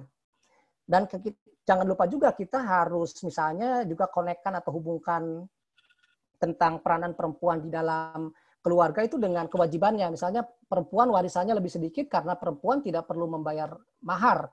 Sementara laki-laki harus membayar mahar, dan karena itu ujung-ujungnya kalau disatukan kan sama-sama sebenarnya bagiannya. Tapi saya tidak mau masuk ke dalam perdebatan yang itu mungkin harus jadi topik tersendiri. Tapi memang betul salah satu harus kita akui juga di dalam tradisi Islam ada banyak sekali penafsiran yang misoginik, yang bias gender. Misalnya kalau perempuan, ada orang lagi sholat kemudian perempuan atau anjing lewat ke depannya menjadi batal. Kemudian ada hadis yang mengatakan bahwa kalau perempuan menjadi pemimpin, la yuflihal qaum law imra'atan itu tidak akan ini. Dan kalau kawan-kawan kita baca semua studi tentang kritik hadis, misalkan dari Muhammad Al-Ghazali misalnya, atau dari Profesor Khalid Abu Fadl itu di dalam beberapa bukunya, itu hampir sebagian besar dikritik dan itu hadisnya sebagian besar hadis yang meskipun secara sanad itu sahih, tapi secara substantif masih bisa dikritik karena hadis sahih itu bukan berarti 100% hadisnya betul, itu hanya probabilitas 50% plus 1 itu benar, valid dari segi transmisi. Tapi kalau ada hadis yang dari segi transmisinya punya probabilitas 50% plus 1 benar, tetapi substansinya bertentangan dengan value Quran, bertentangan dengan value Islam secara keseluruhan, itu masih bisa dikritik. Muhammad Al-Ghazali misalnya mengembangkan metode kritik sanad untuk mengkritik hadis-hadis yang dianggap bias gender seperti itu. Kemudian tentang pernikahan di Amerika. Pernikahan di Amerika secara umum kalau mau disederhanakan orang Amerika, orang Barat, orang Australia, orang Belanda itu trennya sebenarnya nggak nikah. Trennya mereka itu hanya apa yang disebut sebagai de facto relationship. Ini di Australia seperti itu, di Belanda seperti itu, di Amerika seperti itu. Jadi mereka ya udah kalau saya suka sama Sandra, pacaran, kita tinggal bareng, punya anak, ya udah itu dianggap keluarga. Dan mereka kalau udah berhubungan katakanlah sudah tinggal bersama setahun apa 2 tahun, mereka sharing bill bersama, bayar listrik bersama, bayar telepon bersama, itu sudah dianggap sebagai keluarga, spouse. Ini kira kasusnya sama juga dengan di Australia. Mereka itu sebut sebagai de facto relationship, dan itu bisa nanti ada ketika cerai dan lain-lain ada mekanisme hukumnya. Tapi kalau orang Indonesia atau orang Islam biasanya mereka nikahnya di Islamic Center, Bu. Jadi ada kayak semacam Islamic Center atau di masjid. Nikahnya sama sesuai dengan prosedur Islam, ya ada perempuan, laki-laki, ada mahar, ada wali dan lain-lain. Nanti dicatat oleh Islamic Center itu dan setelah itu baru mereka daftar ke catatan sipil. Ke sipil registry. Jadi mereka harus meregister juga nikahnya kalau mau diakui oleh negara, tapi nikahnya sendiri tidak diikut campurkan oleh negara. Orang Kristen juga sama. Orang Kristen kalau nikah ya nggak ke ini, mereka ya di gerejanya masing-masing begitu. Nanti kalau mau untuk urusan administrasi baru negara ikut untuk meregistrasi. Saya kira itu mungkin untuk pertanyaan Bu ini. Pak Taufik tentang transgender, ini topik yang juga sangat berat, tapi kalau transgender saya tidak terlalu tahu terus terang, tapi kalau nikah same-sex marriage di Amerika memang sudah dilegalkan di hampir semua negara bagian, kecuali ada beberapa negara bagian yang tidak melegalkan same-sex marriage, tapi di hampir semua negara bagian same-sex marriage ini dilegalkan begitu, laki-laki sama laki-laki, perempuan sama perempuan boleh mendeklarasikan diri sebagai pasangan dan itu legal diakui. Transgender saya tidak tahu, tapi di Amerika secara prinsip terlepas dari seksnya, warna kulitnya, agamanya, maka warga negara akan dilindungi hak-hak dan kewajiban, hak-haknya akan dilindungi terlepas dari warna kulit, orientasi seks, etnisitasnya. Setidaknya secara konstitusi, prakteknya di dalam kehidupan sehari-hari ada penyimpangan-penyimpangan, ada bias-bias itu jelas. Misalnya sampai sekarang orang kulit hitam di Amerika itu masih dianggap oleh orang kulit putih dianggap sebagai warga negara kelas 2. 2 minggu yang lalu baru ada kasus, sebulan lalu ada kasus yang sangat mengerikan, orang kulit hitam lagi jogging kemudian dikejar sama orang kulit putih, naik mobil ditembak ditembak. Sebagai informasi saja Bapak Ibu sekalian, di Amerika itu membeli senjata itu legal. Jadi satu-satunya negara di dunia yang sangat longgar untuk kepemilikan senjatanya di Amerika. Kalau Anda akil balik, 17 tahun, punya KTP, mau membeli senjata, tinggal datang saja ke toko senjata, nanti KTP-nya dicatat, beli senjata apa, udah Anda bisa pulang ke rumah dengan membawa senjata semi otomatis gitu. Makanya tidak salah ribuan orang meninggal di Amerika karena senjata. Jadi yang meninggal karena senjata jauh lebih tinggi daripada yang meninggal karena terorisme. Ribuan orang, bahkan ada yang mengatakan sampai 30.000 orang lebih per tahun yang meninggal karena kekerasan senjata. Nah, ini banyak juga memang, misalkan polisi di sini masih sering bias dengan menangkap orang kulit hitam, lebih banyak ditangkap dan lebih banyak dicurigai begitu. Tapi secara prinsipil by constitution tidak boleh ada bias baik berdasarkan ras, etnis dan lain-lain. Bahkan bias umur pun nggak boleh, Pak. Misalnya begini, tidak boleh di Amerika ada pembukaan lowongan pekerjaan dibatasi umurnya dosen PNS dibatasi 45 tahun, itu melanggar konstitusi, Pak. Karena itu bias umur. Kenapa untuk jadi dosen harus dibatasi 45 tahun? Bukannya semakin matang jadi dosen semakin bagus sih. Curhat kayaknya nih. Curhat, betul. Betul. Di sini itu bisa orang kalau secara terbuka mengatakan misalnya untuk lowongan A umur dibatasi, itu bisa di-challenge. Memang ada beberapa yang dibatasi, tapi itu biasanya diatur secara khusus oleh konstitusi. Misalnya untuk militer. Tapi itu ada aturannya khusus. Tapi selain itu, tidak boleh ada bias misalnya berdasarkan umur. Pekerjaan A, misalnya, dibatasi. Nggak boleh orang ini, nggak boleh orang perempuan, nggak boleh laki-laki, itu nggak bisa. Itu karena akan dianggap sebagai melanggar hak-hak konstitusi, hak-hak mendasar dari warga negara. Saya kira itu. Yang kemudian, yang pertanyaan Bu Mas Rupa dengan pertanyaan Bu Nur juga saya kira ini berkaitan sedikit tentang apologetik, menghindari apologetik, tentang intellectual exile dan lain-lain. Saya kira begini Bu ya, terutama ini buat Bu Mas Pupah juga dan juga buat Ibu Nur. Kalau menurut hemat saya, kalau kita berada di dalam naungan lembaga akademik, syarat pertama menjadi akademisi adalah syarat bersedia untuk menerima perbedaan. Kalau sebagai seorang akademik kita tidak bersedia untuk menerima perbedaan, menurut saya itu agak sulit.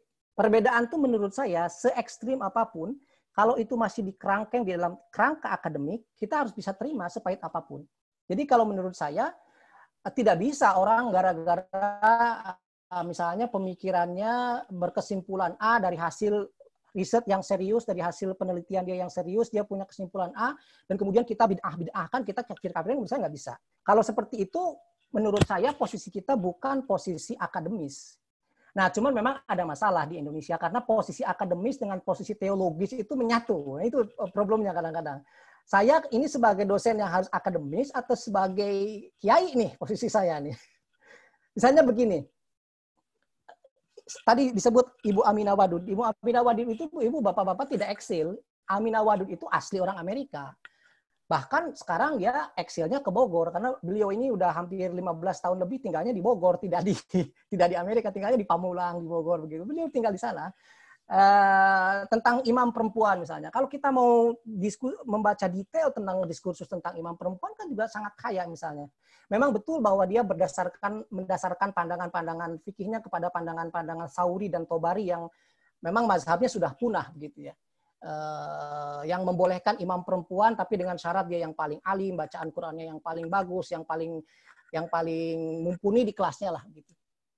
Tapi setidaknya kalau dia berkesimpulan seperti itu hasil diskursus akademik yang cukup rigorous, menurut saya sebagai akademik tugas kita justru adalah men-challenge pemikiran dia tapi dengan cara-cara yang juga akademik. Tidak bisa kita men-challenge menjadi ad hominem. Ad hominem itu gini.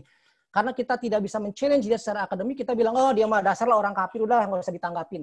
Nah kalau kita tidak berbicara pada substansi, tapi berbicara pada pribadi, itu sudah mengalihkan diskusi yang akademik pada diskusi teologis dan ideologis menurut saya. Nah kalau saya secara pribadi punya prinsip, mungkin prinsip ini tidak kita bisa berbeda pendapat. Selama kita bisa menjadi akademik, maka syarat pertama kita adalah kita harus bersedia untuk berbeda pendapat. Sekeras apapun selama itu di dalam koridor-koridor akademik. Dan itu yang disayangkan justru sebenarnya. Di negara-negara seperti Pakistan, Bapak Ibu sekalian, di negara-negara seperti Bangladesh itu terjadi fenomena apa yang disebut sebagai brain drain. Brain drain itu adalah fenomena di mana the best people, orang-orang yang terbaik dari bangsanya itu hijrah semua, migrasi semua dari negaranya karena dia merasa tidak punya tempat di negaranya. Karena semua orang-orang terbaik itu pindah dari negaranya, maka negara itu kehilangan banyak sekali sumber daya yang harusnya dijadikan kekuatan sumber daya manusia untuk membangun negaranya. Nah, ini yang terjadi di banyak negara-negara Muslim.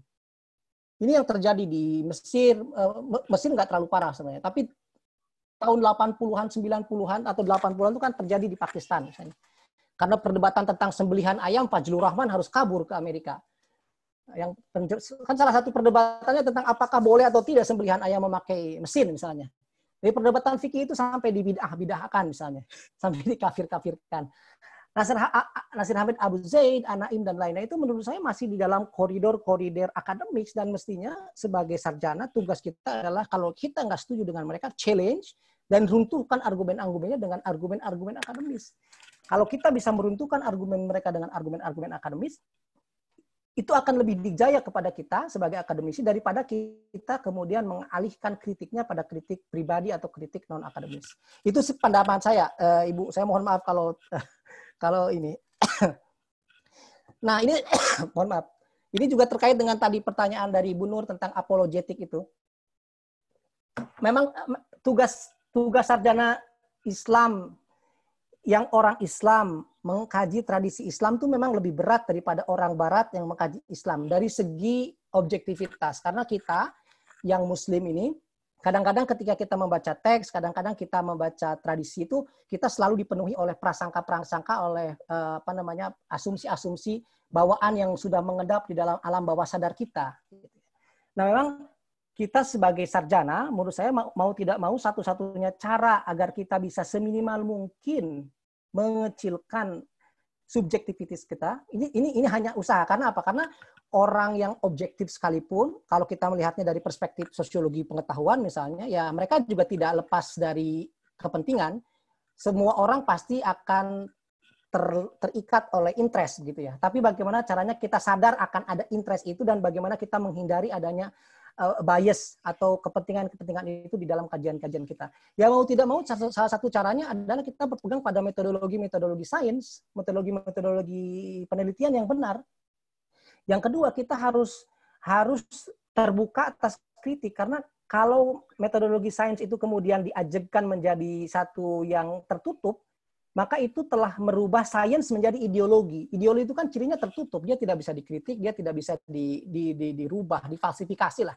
Nah, menurut saya salah satu caranya kita harus konsisten dengan metodologi penelitian dan kita harus sebagai konsekuensinya harus terbuka terhadap segala jenis kritik dan falsifikasi atas apa yang kita lakukan. Lebihnya kita serahkan pada penilaian orang dan pada Gusti Allah karena memang kalau mungkin terlepas 100% juga tidak mungkin. Yang kita bisa lakukan adalah sebisa mungkin berusaha.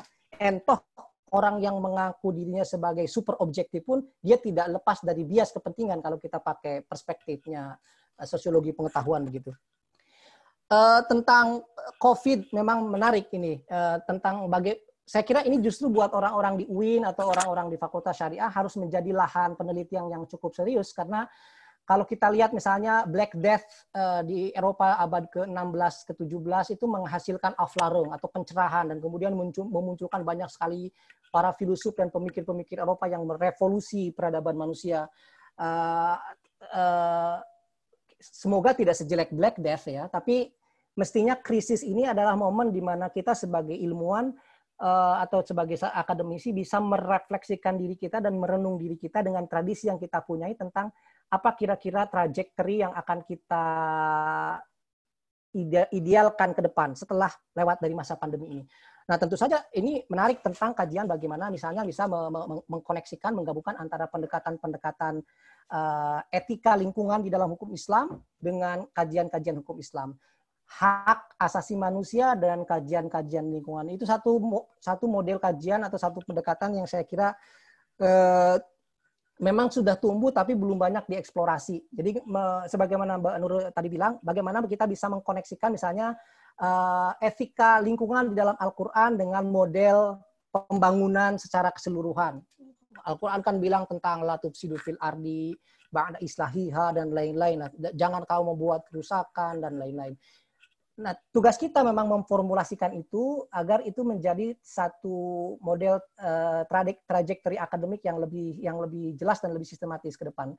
Saya nggak tahu lebih detailnya karena saya bukan pakar Islam dan hukum lingkungan, tapi saya kira memang ini momen yang sangat penting karena hampir setiap krisis di dalam tradisi umat manusia biasanya menghasilkan satu refleksi-refleksi yang sangat dalam. Kalau kita lihat refleksinya Noah Yuval Harari, misalnya penulis dari Israel yang sangat terkenal itu juga sangat reflektif. Dari India ada siapa yang perempuan itu juga nulis tentang the gate the portal.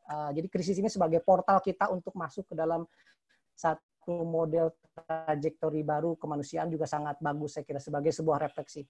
Saya kira itu saja tanggapan saya Pak Umar untuk sementara. Mohon. Ya baik, terima kasih tanggapan baliknya dari Pak Zezen. Menarik saya kira diskusi kita. Kalau kita perhatikan tadi ada ada juga bagian-bagian yang kita bisa melihat sebetulnya Amerika juga belajar dari Islam gitu ya. Sebetulnya ya, artinya meskipun mereka dianggap sebagai negara yang paling demokratis, tapi tidak pernah ada presiden perempuan misalnya di Amerika. Tapi di dunia Islam kita menemukan beberapa negara yang lebih maju dalam soal itu, dalam soal emansipasi wanita atau isu gender gitu ya.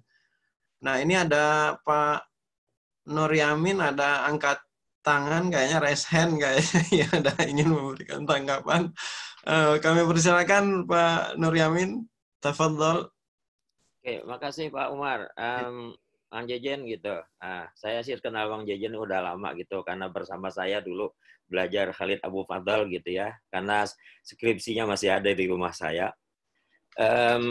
Ada beberapa poin yang bagi saya menarik gitu kan, selain kita sebagai seorang yang mengidolakan kajian-kajian Islam, terutama fikih di Barat, saya ingin kemudian berpikir tradisinya itu tradisi memproduksi tulisan-tulisan yang itu bernilai jual internasional begitu. Nah, kira-kira model tulisan yang seperti apa yang itu bisa diterima oleh pasar akademik di dunia internasional?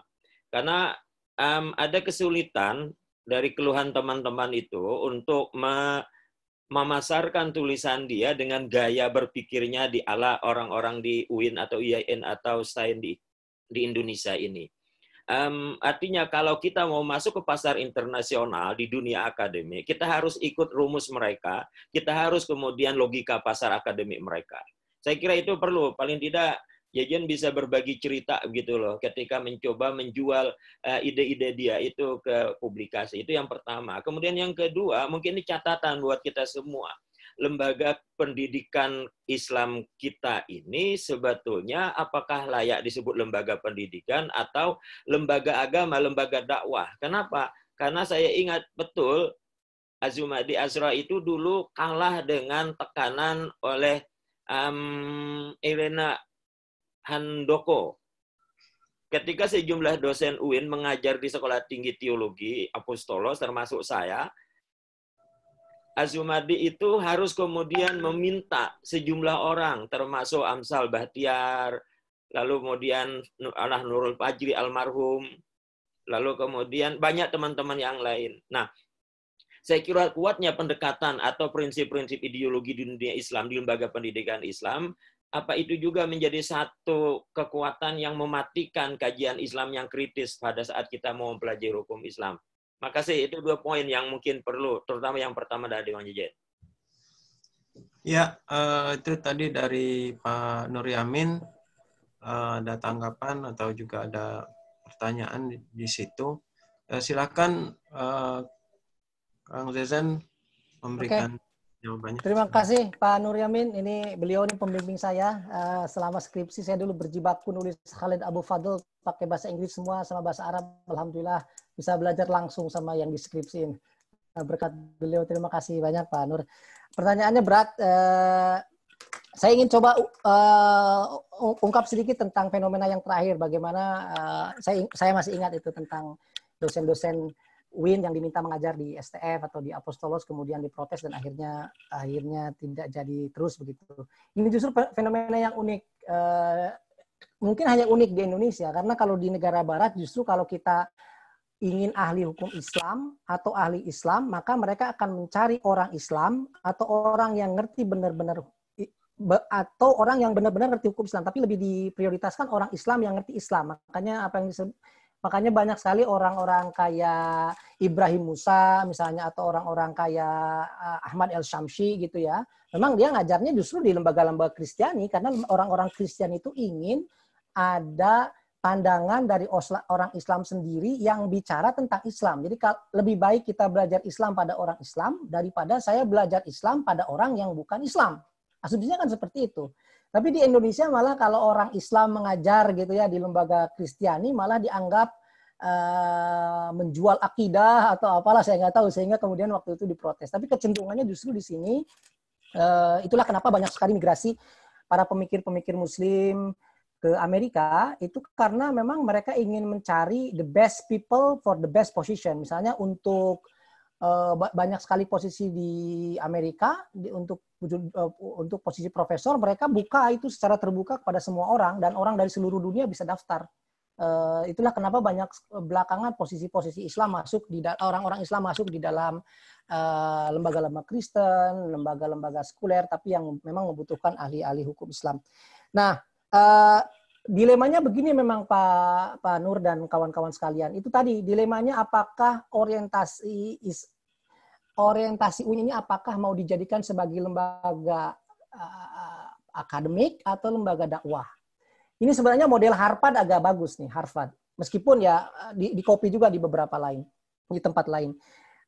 Kan banyak sekali lembaga-lembaga di Amerika tuh yang muncul dari tradisi seminari. Harvard itu awalnya kayak pesantren buat orang-orang Kristen. USC di sini juga sama, di hampir semua kampus itu muncul dari tradisi seminari. Ketika mereka itu tumbuh menjadi sangat besar, katakanlah mereka tetap mempertahankan satu fakultas yang memang itu diciptakan untuk para dai mereka, para ahli kristologi yang memang itu tujuannya salah satunya untuk defense teologi dan lain-lain. Tapi pada saat yang sama mereka juga membuka fakultas yang itu pure akademik dan itu tidak ada pretensi menjadi polemical begitu ya. Saya kira UIN sampai sekarang masih dalam posisi kesulitan menyeimbangkan antara menjadi lembaga akademik atau menjadi lembaga dakwah. Di satu sisi mereka UIN merasa punya harus mengemban juga misi dakwah, tapi di sisi lain UIN juga ingin mencoba meneguhkan prinsip-prinsip akademik. Solusinya seperti apa, saya nggak tahu. Tapi menurut saya, seharusnya setidaknya kalau kita ini bernaung di bawah satu lembaga akademik, maka kita mau tidak mau dituntut harus mengedepankan nilai-nilai akademik bahkan untuk kepentingan dakwah sekalipun. Nah, ini yang agak sulit memang. Misalnya begini, Pak. Saya ini ketika datang ke Los Angeles, baru pertama kali datang ke Los Angeles kan sering diminta menjadi ustadz atau pembicara begitu di masjid. Saya tuh selalu ingin kalau menjadi ustadz atau pembicara di masjid kan gaya dosen UIN gitu, atau gaya di pesantren dulu lah. Kalau ditanya, Pak, bagaimana hukumnya mengusah wudhu kalau pakai sepatu? Ya, kalau saya ditanya seperti itu, saya akan sodorkan mazhab A, mazhab B, mazhab C, mazhab D. Setelah itu saya akan bilang menurut saya seperti ini. Tapi memang di kalangan masyarakat yang seperti itu tuh nggak laku. Nggak laku kenapa? Karena mereka pusing, Pak, saya nggak ngerti. Atau mereka bilang, wah ini malah kayak membuat umat menjadi menjadi bingung begitu. Kalau menurut saya itu tantangan tersendiri buat kita. Bagaimana di satu sisi kita tetap mengedepankan nilai-nilai dakwah, tapi berpijak pada fondasi-fondasi akademik. Karena menurut saya tidak perlu dipisahkan antara dakwah dengan akademik pada esensinya. Karena kalau kita tetap berpegang pada nilai-nilai akademik, justru mestinya dakwah bisa lebih bagus begitu ya. Tapi ya tantangannya mungkin di sana, bagaimana menyeimbangkannya. Tentang model tulisan apa atau model produk akademik seperti apa yang bisa dijual di dunia internasional. Ini juga pertanyaan yang agak tricky karena begini, kalau kita lihat isu perdebatan hukum Islam setidaknya di kalangan akademisi di Amerika 10 tahun terakhir aja misalnya, itu sebenarnya hampir tidak ada terlalu banyak isu-isu yang baru begitu ya. Tidak ada yang betul-betul teori-teori baru. Justru saya melihat ada banyak usaha untuk merevitalisasi konsep-konsep lama, tapi mereka tuh hebatnya, para sarjana di Amerika itu, mereka bisa packaging dengan satu model yang itu bisa diterima bukan hanya oleh sarjana Islam, tapi oleh sarjana secara keseluruhan. Itu tantangan kita saya kira. Dalam hal bagaimana kita bisa mengkomunikasikan ide dan gagasan kita dalam bahasa yang itu bisa diterima oleh audiens lain di luar diri kita. Contoh yang paling sederhana itu adalah tulisan-tulisannya Profesor Intisar Ram. Kalau bapak-bapak, ibu-ibu tidak tahu, Profesor Intisar Ram itu profesor perempuan di Harvard Law School, sangat pandai sekali. Kalau bapak-bapak, ibu tahu bukunya dia tentang apa, itu bukunya sangat sederhana. Bukunya tentang teori keraguan-raguan dalam hukum Islam, tentang avoidance of hudud, tentang bagaimana hudud itu di dalam tradisi Islam dihindari kalau ada keraguan. Jadi ini sebenarnya dia menghidupkan kembali perdebatan tentang qawaid fiqhiyah, tetapi bagaimana dia packaging itu di dalam bahasa yang kalau dia bicara di depan sarjana-sarjana hukum Amerika, saya pernah 2 kali menghadiri diskusi dia di UCLA Law School, itu ketika dia bicara tentang hukum Islam, orang sarjana hukum Amerika itu merasa seolah-olah hukum Islam itu hukum Amerika. Dari bahasanya misalnya, bagaimana kita bisa menggunakan bahasa-bahasa yang bisa dikomunikasikan dengan mereka. Kalau kita pakai bahasa yang tidak bisa dikomunikasikan dengan audiens yang lebih luas, kita akan sulit. Terminologi yang dipakai misalnya. Kemudian bagaimana dia bisa mengkoneksikan antara perdebatan klasik itu dengan perdebatan misalnya penafsiran hukum konstitusi di Amerika yang satu tekstualis, yang satu lebih ke kontekstual dan lain-lain. Jadi saya kira dalam hal misalnya ada juga buku tentang perbudakan. Ini Jonathan Brown menulis buku tentang perbudakan di dalam Islam. Temanya kan nggak ada yang baru. Kemudian ada juga yang menulis tentang ada Muhammad Fadel baru menerbitkan buku terjemahan Al-Muwatta yang diriwayatkan oleh Yahya Al-Laisi dari Royal Moroccan itu diterjemahkan ke dalam bahasa Inggris, diterbitkan oleh Harvard. Jadi dari segi isu justru sebenarnya menurut saya tidak ada yang betul-betul baru, tetapi yang paling penting ketika kita menulis satu topik, tentu saja ada nilai kebaruan di dalam topik itu, tapi juga yang paling penting kita harus bisa mengkomunikasikan apa yang kita bicarakan dengan audiens yang lebih luas. Nah, kalau seperti itu ada kuncinya. Kuncinya apa? Mau tidak mau kita harus memahami epistemologi hukum kontemporer. Karena kalau kita tidak mengerti epistemologi hukum kontemporer, kita tidak bisa mengkomunikasikan hukum Islam kita ini, tradisi Hasanah Turos ini yang kita miliki ini ke dalam diskursus hukum kontemporer. Dan disitulah sepertinya saya melihat ada gap di dalam tradisi khazanah akademik kawan-kawan di UIN. Dia tidak bisa tidak bisa, karena dia tidak bisa mengkoneksikan pada epistemologi hukum kontemporer atau epistemologi hukum yang sekarang, sehingga dia seperti kehilangan audien atau kehilangan pembaca. Ini yang menarik. Saya dulu tulisan pertama saya yang dimuat di jurnal itu tentang hukum adat. Tentang hukum adat, kebetulan waktu itu saya dibimbing oleh profesor di Melbourne, profesor yang sangat terkenal di dalam comparative law, Profesor Pierre Legrand. Nah, itu saya diajari betul sama Profesor Legrand bagaimana nulis hukum adat, tetapi harus bisa dikomunikasikan teori hukum adat itu dengan teori hukum yang lebih besar. Nah, makanya saya misalnya di dalam jurnal itu menulis bagaimana perdebatan hukum adat itu sebenarnya bisa dilihat di dalam kacamata perdebatan romantisisme hukum di Eropa. Perdebatan tentang rasionalisme dan romantisisme hukum di Eropa dan bagaimana itu terkait dengan diskursus hukum di Belanda waktu itu, sehingga ketika kita ngomong hukum adat, oh ternyata orang di Eropa tuh ngerti, oh ada kaitannya hukum adat dengan epistemologi hukum yang saya pahami gitu. Saya nulis misalnya tentang Madrais, ini yang tulisan saya Madrais tahun 2014 yang diterbitkan di jurnal Indonesia and Malay World. Saya nulis Madrais itu sangat spesifik tentang satu suku di Kuningan, di kampung saya gitu ya, yang mengklaim sebagai suku yang otentik mewarisi tradisi-tradisi kesundaan dan kemudian mempunyai sekte sendiri yang Madraisism. Nah, itu saya masih ingat ketika saya nulis itu, Profesor Tim Lindsay juga membimbing saya waktu itu, karena waktu itu makalah kuliah.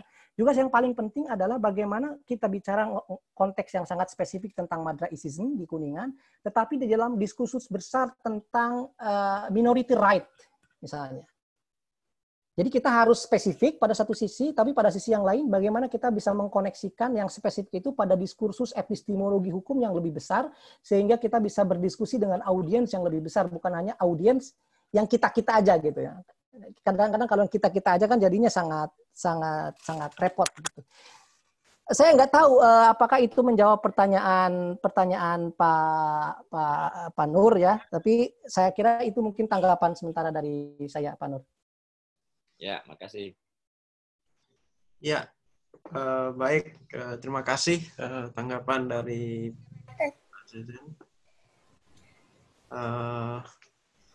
Ya. Jadi ada. Ada yang bersuara juga ini tadi. Baik, kita sudah di jam 12.03 waktu Indonesia Barat ini. Kang Zezen mungkin di sana jam 10-an malam ya, atau jam berapa? Di sini jam 10 lebih 3. Ya. Apakah ini ada pertanyaan juga dari menu chat ini ya? Mungkin ada tanggapan sedikit. Bagaimana? Banyak sekali yang bertanya, tapi saya mohon maaf nggak bisa jawab karena saya sambil bicara nggak mungkin baca satu-satu. Ya, ini ada pertanyaan. Bagaimana dengan aspek hukum keluarga di sana? Karena tingkat KDRT di Amerika juga sangat tinggi, termasuk diskriminasi gender. Kemudian ada juga pertanyaan dari orang yang sama dari Ummu Salamah itu, Dubes Amerika ada proyek penelitian dengan syarat melibatkan profesor di Universitas Amerika. Apa bisa bantu Pak Jajen? Ya, ada pertanyaan seperti itu ini. Apakah bisa dijawab atau belum dijawab? Silakan. Jadi Profesor Khalid Abu Fadl itu, profesor saya itu berkali-kali bilang pada saya ini mahasiswa pertama dari kawasan Asia Tenggara yang dia punya. Sebelumnya dia punya mahasiswa dari Afrika, dari kawasan Timur Tengah, dan dari Amerika, begitu sama dari Asia Selatan. Dan dia selalu berkali-kali bilang pada saya mau sekali ada mahasiswa dari Indonesia yang mau sekolah sama saya. Tapi syaratnya cuma satu, harus qualified. Jadi ini juga sebenarnya undangan buat kawan-kawan. Kalau ada yang mau sekolah di UCLA dengan Profesor Khalid Abu Fadl, silakan cari beasiswanya, misalnya di LPDP atau di program 5.000 doktor. Asal qualified di TOEFL-nya, misalnya di IELTS 7 atau TOEFL 600. Saya bisa bantu sounding ke beliau untuk mempromosikan, untuk bilang ke beliau, karena memang beliau secara eksplisit bahkan bilang misalnya di depan beberapa profesor, termasuk Profesor Nasaruddin Umar waktu beberapa kali berkunjung ke sini berdialog, itu bilang sebenarnya para mahasiswa dari Indonesia itu harusnya menjadi mahasiswa saya yang paling banyak di sini karena negara Muslim terbesar di dunia, tapi saya baru punya 1 mahasiswa dari Indonesia. Jadi ini silakan ini undangan kepada kawan-kawan yang mau sekolah gitu. Saya bisa bantu insya Allah kalau mau di UCL. Kalau di tempat lain saya tidak terlalu tahu juga Bapak Ibu sekalian karena terus terang saja dunia akademik di sini kan juga sangat di sini itu ya Bapak Ibu sekalian, belajar sama profesor itu memang seperti belajar sama kiai Pak. Jadi ini kayak seperti mentoring kita tuh dengan profesor itu. Yang paling penting itu memang profesor bukan fakultas. Kalau kita mau S3, yang paling penting itu menurut saya bukan mencari di mana kampus law school terbaik di dunia atau di mana kampus ranking terbaik di dunia, tapi di mana profesor terbaik di bidang kita. Karena kita memang belajar sama dia begitu. Kampus bisa nomor 10, tapi profesor di bidang kita dia paling dihormati di seluruh dunia. Itu yang kita harus kejar. Kalau ngejarnya ranking universitas saja belum tentu orang yang kita ingin belajar itu orang yang paling dihormati di bidang kita. Itu sebagai catatan saja tentang kerjasama. Saya juga banyak sekali dihubungi dari UIN, dari mana tentang bisa nggak melakukan kerjasama dan lain-lain. Saya sudah coba bantu sebisa saya, misalnya saya coba hubungkan dengan beberapa profesor, ada yang pengen belajar tentang isu perempuan, saya coba hubungkan dan lain-lain. Tapi ya tentu saja itu semua terbatas dengan keterbatasan saya. Mengenai hukum keluarga, saya terus terang, hukum keluarga di Amerika saya tidak tahu. Hukum keluarga yang, karena itu kan di sini, jadi di Amerika itu Bapak Ibu sekalian, atau kita kalau kita sudah jadi akademisi, meskipun kita sama-sama di fakultas hukum, tapi memang hukum itu kan luas sekali. Jadi karena itu kita mau tidak mau harus spesifik untuk riset ini. Saya tidak terlalu tahu tentang seluk-beluk hukum keluarga di Amerika, tapi fakta bahwa di Amerika banyak kekerasan dalam keluarga dan lain-lain ya sama. Jangan bayangkan Amerika itu sebagai negara ideal karena meskipun ini negara paling besar di dunia dengan ekonomi paling besar di dunia dengan kekuatan militer paling besar di dunia, percayalah kalau Bapak Ibu kesini kadang-kadang kita bersyukur menjadi orang Indonesia Pak. Saya ini nggak bluffing, saya nggak bohong. Misalnya contoh sederhananya apa Pak? Contoh sederhananya itu saya selama hampir 1 bulan pertama hidup di Amerika, ketika terjadi COVID ini, itu di luar bayangan saya sulit beli beras, saya sulit beri masker, saya sulit beri obat-obatan dan lain-lain. Nggak kebayang di negara seperti Amerika kita tidak bisa mendapatkan hal seperti itu. Nggak kebayang Amerika akan menjadi negara dengan kasus COVID terbesar di dunia sampai 1 juta lebih. Misalnya kalau Bapak Ibu ke Amerika di negara-negara bagian barat, Bapak Ibu akan menyaksikan fenomena yang mengerikan menurut saya karena ada ratusan ribu orang menjadi gelandangan dan kita bisa melihat gelandangan itu bergeletakan di pinggir jalan di mana-mana. Homelessness itu problem terbesar di dalam society Amerika. Begitu parah problem homelessness sampai kalau Anda jalan-jalan di kota Los Angeles pasti setiap 10 meter atau mungkin setiap sudut ibaratnya pasti akan melihat gelandangan yang itu bergeletakan di mana-mana. Jadi juga bukan ideal. Asuransi kesehatan di antara negara-negara paling maju di dunia, Amerika itu negara dengan sistem kesehatan, sistem ya, bukan medical technology. Ini sistem kesehatan terburuk di dunia. Kalau Bapak Ibu beli nebulizer untuk obat asma itu di Indonesia paling 100-200 ribu begitu. Di Amerika karena anak saya ini asma begitu ya. Jadi saya tahu harganya. Di Amerika untuk beli obat puff asma itu 1 biji itu harganya sekitar kalau dirupiahin 3 juta.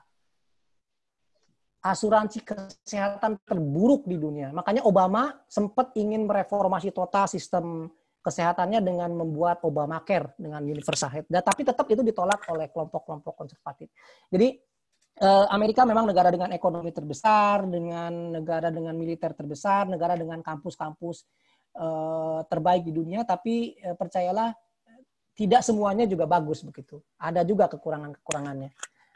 Termasuk di dalam Nah, yang terkait hukum keluarga saya ingat ada satu penelitian yang menarik tentang bagaimana pengaruh single mothership. Jadi single mothership itu gini Pak Ibu. Di sini kan saya cerita tadi bahwa di Amerika tuh mungkin proporsi orang yang menikah tuh sudah sama dengan orang yang tidak menikah tapi berkeluarga. Yang de facto relationship dengan yang marriage itu mungkin proporsinya sama ataupun kalaupun beda sedikit.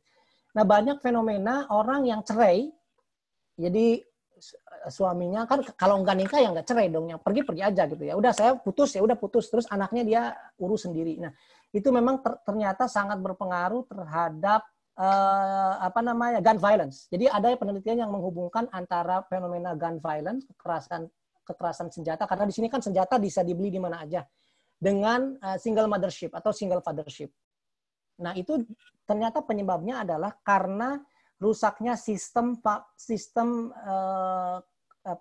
keluarga batih, keluarga inti di dalam struktur masyarakat Amerika. Nah, ini memang ada pemikiran ulang tentang bagaimana mengukuhkan kembali model-model keluarga tradisional, di mana ya keluarga itu ya ada orang tua 2, ya gitu, ada yang ngasuh anaknya, karena anak itu ketika dia besar dia akan mencoba mengidentifikasi dirinya kepada ayah atau kepada ibu. Nah, kalau ketika dia tumbuh dewasa hanya ada ibunya saja, nggak ada ayahnya, kan ada problem itu di situ tentang identifikasi dirinya dan lain-lain. Ada pandangan-pandangan seperti itu, tapi memang saya tidak tahu detail tentang seluk-beluknya hukum keluarga di Amerika. Saya mohon maaf itu. Terima kasih banyak. Ya, baik. Terima kasih tambahannya dari Kang Jezen. Ini ada pertanyaan tentang sertifikat ya. Kita langsung upload di kolom chat, sudah di-upload untuk e-sertifikatnya. Ya, saya kira dari diskusi kita sudah cukup hangat tadi, dan sekarang sudah jam 12.12, kiranya kita sudah sampai di penghujung waktu yang tersedia untuk sesi ini. Tadi banyak sekali yang sudah disampaikan. Mungkin saya tidak perlu menyimpulkan, mungkin silakan kita menyimpulkan masing-masing, insya Allah, karena juga untuk menjaga keutuhan materi yang tadi sudah disampaikan. Dan saya kira menarik tadi, baik aspek perkembangan Islam atau hukum Islam secara spesifik yang bisa dilihat baik dari di ranah akademik maupun juga di ranah publik ya. Mungkin juga tadi Pak Mohon maaf, info saja itu untuk bahan presentasi saya sudah upload dalam bentuk PDF di dalam kolom chat. Oke. Oh ya, ada ya, itu tadi saya ingin pastikan ya sudah maaf, ini Kang Zezen uploadnya privately ke saya ini. Saya akan forward terus ke everyone. Atau mau dicoba lagi ke... Ya, sebentar saya... Everyone ya. Ya, saya share ya, karena ini kalau kita tutup... Hilang. Nah, ya hilang. Nah, jadi sudah di-share materi presentasinya di grup chat kita, grup chat kita di Zoom ini. Silakan di-download juga e-sertifikat yang tadi sudah di-share oleh Pak Wadek, dan juga bisa di-download. Jadi silakan untuk digunakan. Saya kira dengan demikian kita sampai di penghujung webinar ini. Selanjutnya ya, kami mengucapkan terima kasih pada narasumber yang sudah menyampaikan materinya. Insya Allah bermanfaat untuk kita semua. Selanjutnya kami persilakan Pak Dekan dalam hal ini diwakili oleh Wadek Bidang Akademik untuk menyampaikan closing acara kita ini. Silakan Pak Wadek, Dr. Syahrul Azam. Ya, terima kasih. Assalamualaikum warahmatullahi wabarakatuh. Bapak, Ibu-Ibu semuanya, kami mengucapkan yang pertama terima kasih kepada Mas Jejen ya. Sungguh pengetahuan yang luar biasa saya kira terkait dengan kajian kita pada kesempatan siang hari ini. Melengkapi kajian-kajian kita pada beberapa kajian sebelumnya. Peserta kita banyak sekali nih Mas Jejen. Ada berbagai macam, ada UIN Jogja, UIN Surabaya, IAIN dari Langsa sampai ke Mataram, itu juga ada Pak Jaludin, dekan dari Universitas Antasari ya Pak, Universitas Antasari. Betul. Banjarmasin ya. Ya, jadi dari Sulawesi, saya kira ini kajian kita banyak pesertanya termasuk dekan Fakultas Adab ya. Ada Pak apa namanya? Pak Saiful Umam. Pak Saiful Umam ya, tadi juga hadir. Terima kasih pada semuanya. Yang jelas kajian-kajian kita ini adalah kajian serial yang masih kita lanjutkan ini. Jadi besok hari Kamis kita masih ada kajian tentang Islam dan perkembangan Islam di Rusia. Ada tanggal 16 di Belgia, tanggal 17 nanti di Inggris dengan Bu Fitria. Jadi kami berharap pada teman-teman dosen dan peserta semuanya untuk bisa tetap mengikuti kajian-kajian kita. Mudah-mudahan dari berbagai macam paparan narasumber, ini menjadi pengetahuan dan ide bagi kita untuk melakukan kerjasama, melakukan penelitian terkait dengan isu-isu yang Islam dan hukum Islam yang aktual di berbagai macam negara. Tentu mungkin saya tidak terlalu banyak hal ya, dan perlu lagi disampaikan tanggal 18 Senin besok kita mengadakan international seminar kerjasama dengan USIM berbicara tentang perkembangan hukum Islam Indonesia Malaysia dalam kondisi COVID. Jadi murni menyikapi hukum Islam yang muncul pada saat COVID. Ada pakar dari MUI dan hukum Islam dari Hakim Agung Kamar Agama yang kita Indonesia. Sedangkan dari Malaysia ada profesor dan dosen-dosen dari USIM yang juga akan melengkapi kajian kita. Mudah-mudahan ini semakin menambah nilai Ramadan kita, gitu, tambah berbobot ya. Mas Jejen, terima kasih banget ditunda sahurnya ya. Ya apa bukanya, termasuk juga tarawehnya mungkin selama 2 jam lebih gitu ya. Mudah-mudahan ini menjadi amal jariah yang bermanfaat. Jangan bosan-bosan. Mungkin ada satu lagi permintaan Kang Jejen nantinya mungkin bisa dilanjutkan. Kita mau ada international seminar ECLJ 4, rencananya menghadirkan narasumber di 5 benua gitu, termasuk di Amerika mungkin tadi Profesornya Kang Jejen ya. Fadil tadi itu untuk kita minta menjadi invited speaker nantinya. Rencana di bulan September, tapi kita masih membicarakan pematangan dulu tema-temanya. Ya, terima kasih semuanya. Salam dari Pak Dekan karena tadi gagal masuk. Mudah-mudahan ini bermanfaat dan kita lanjutkan karya-karya intelektual kita dan wacana-wacana kita tentang hukum. Mudah-mudahan semakin memperkaya kita untuk melakukan kajian-kajian yang lebih progresif lagi ke depan. Itu saja saya kira. Assalamualaikum warahmatullahi wabarakatuh. Waalaikumsalam. Pak moderator boleh closing statement sebentar? Silakan ya. Jadi closing statement dari narasumber kita, silakan Pak Zezen. Oke. Sekali lagi saya ingin mengucapkan pertama terima kasih atas undangan dari FSH, atas diskusi kita yang sangat hangat dan sangat menarik. Semoga apa yang saya sampaikan bermanfaat begitu untuk kawan-kawan sekalian. Yang kedua saya ingin juga meminta maaf kepada semuanya. Saya tidak bermaksud menggurui, tapi ya ini sekedar sharing saja ini kepada sebagian besar di sini guru-guru saya. Saya mohon doa juga ini biar sekolah saya cepat selesai. Saya kebetulan sekarang dalam proses menulis begitu ya, karena PhD di Amerika memang tidak seperti di Australia atau di Inggris yang lebih sebentar, karena di sini 2 tahun pertama kita harus kelas dulu, habis itu ada comprehensive exam, ada candidacy dan lain-lain. Tapi saya ingin secepatnya mungkin karena itu mohon doanya dari semuanya agar kuliah saya lancar, agar keluarga saya juga di sini di Los Angeles diselamatkan, dijauhkan dari penyakit begitu. Jadi sekali lagi saya mohon maaf atas kekurangannya, mohon maaf jika ada kata-kata saya yang kurang berkenan kepada Bapak, Ibu, dan kolega sekalian. Sangat terima kasih, semoga kita bisa bersilaturahmi lagi di lain kesempatan. Terima kasih. Assalamualaikum warahmatullahi wabarakatuh. Amin.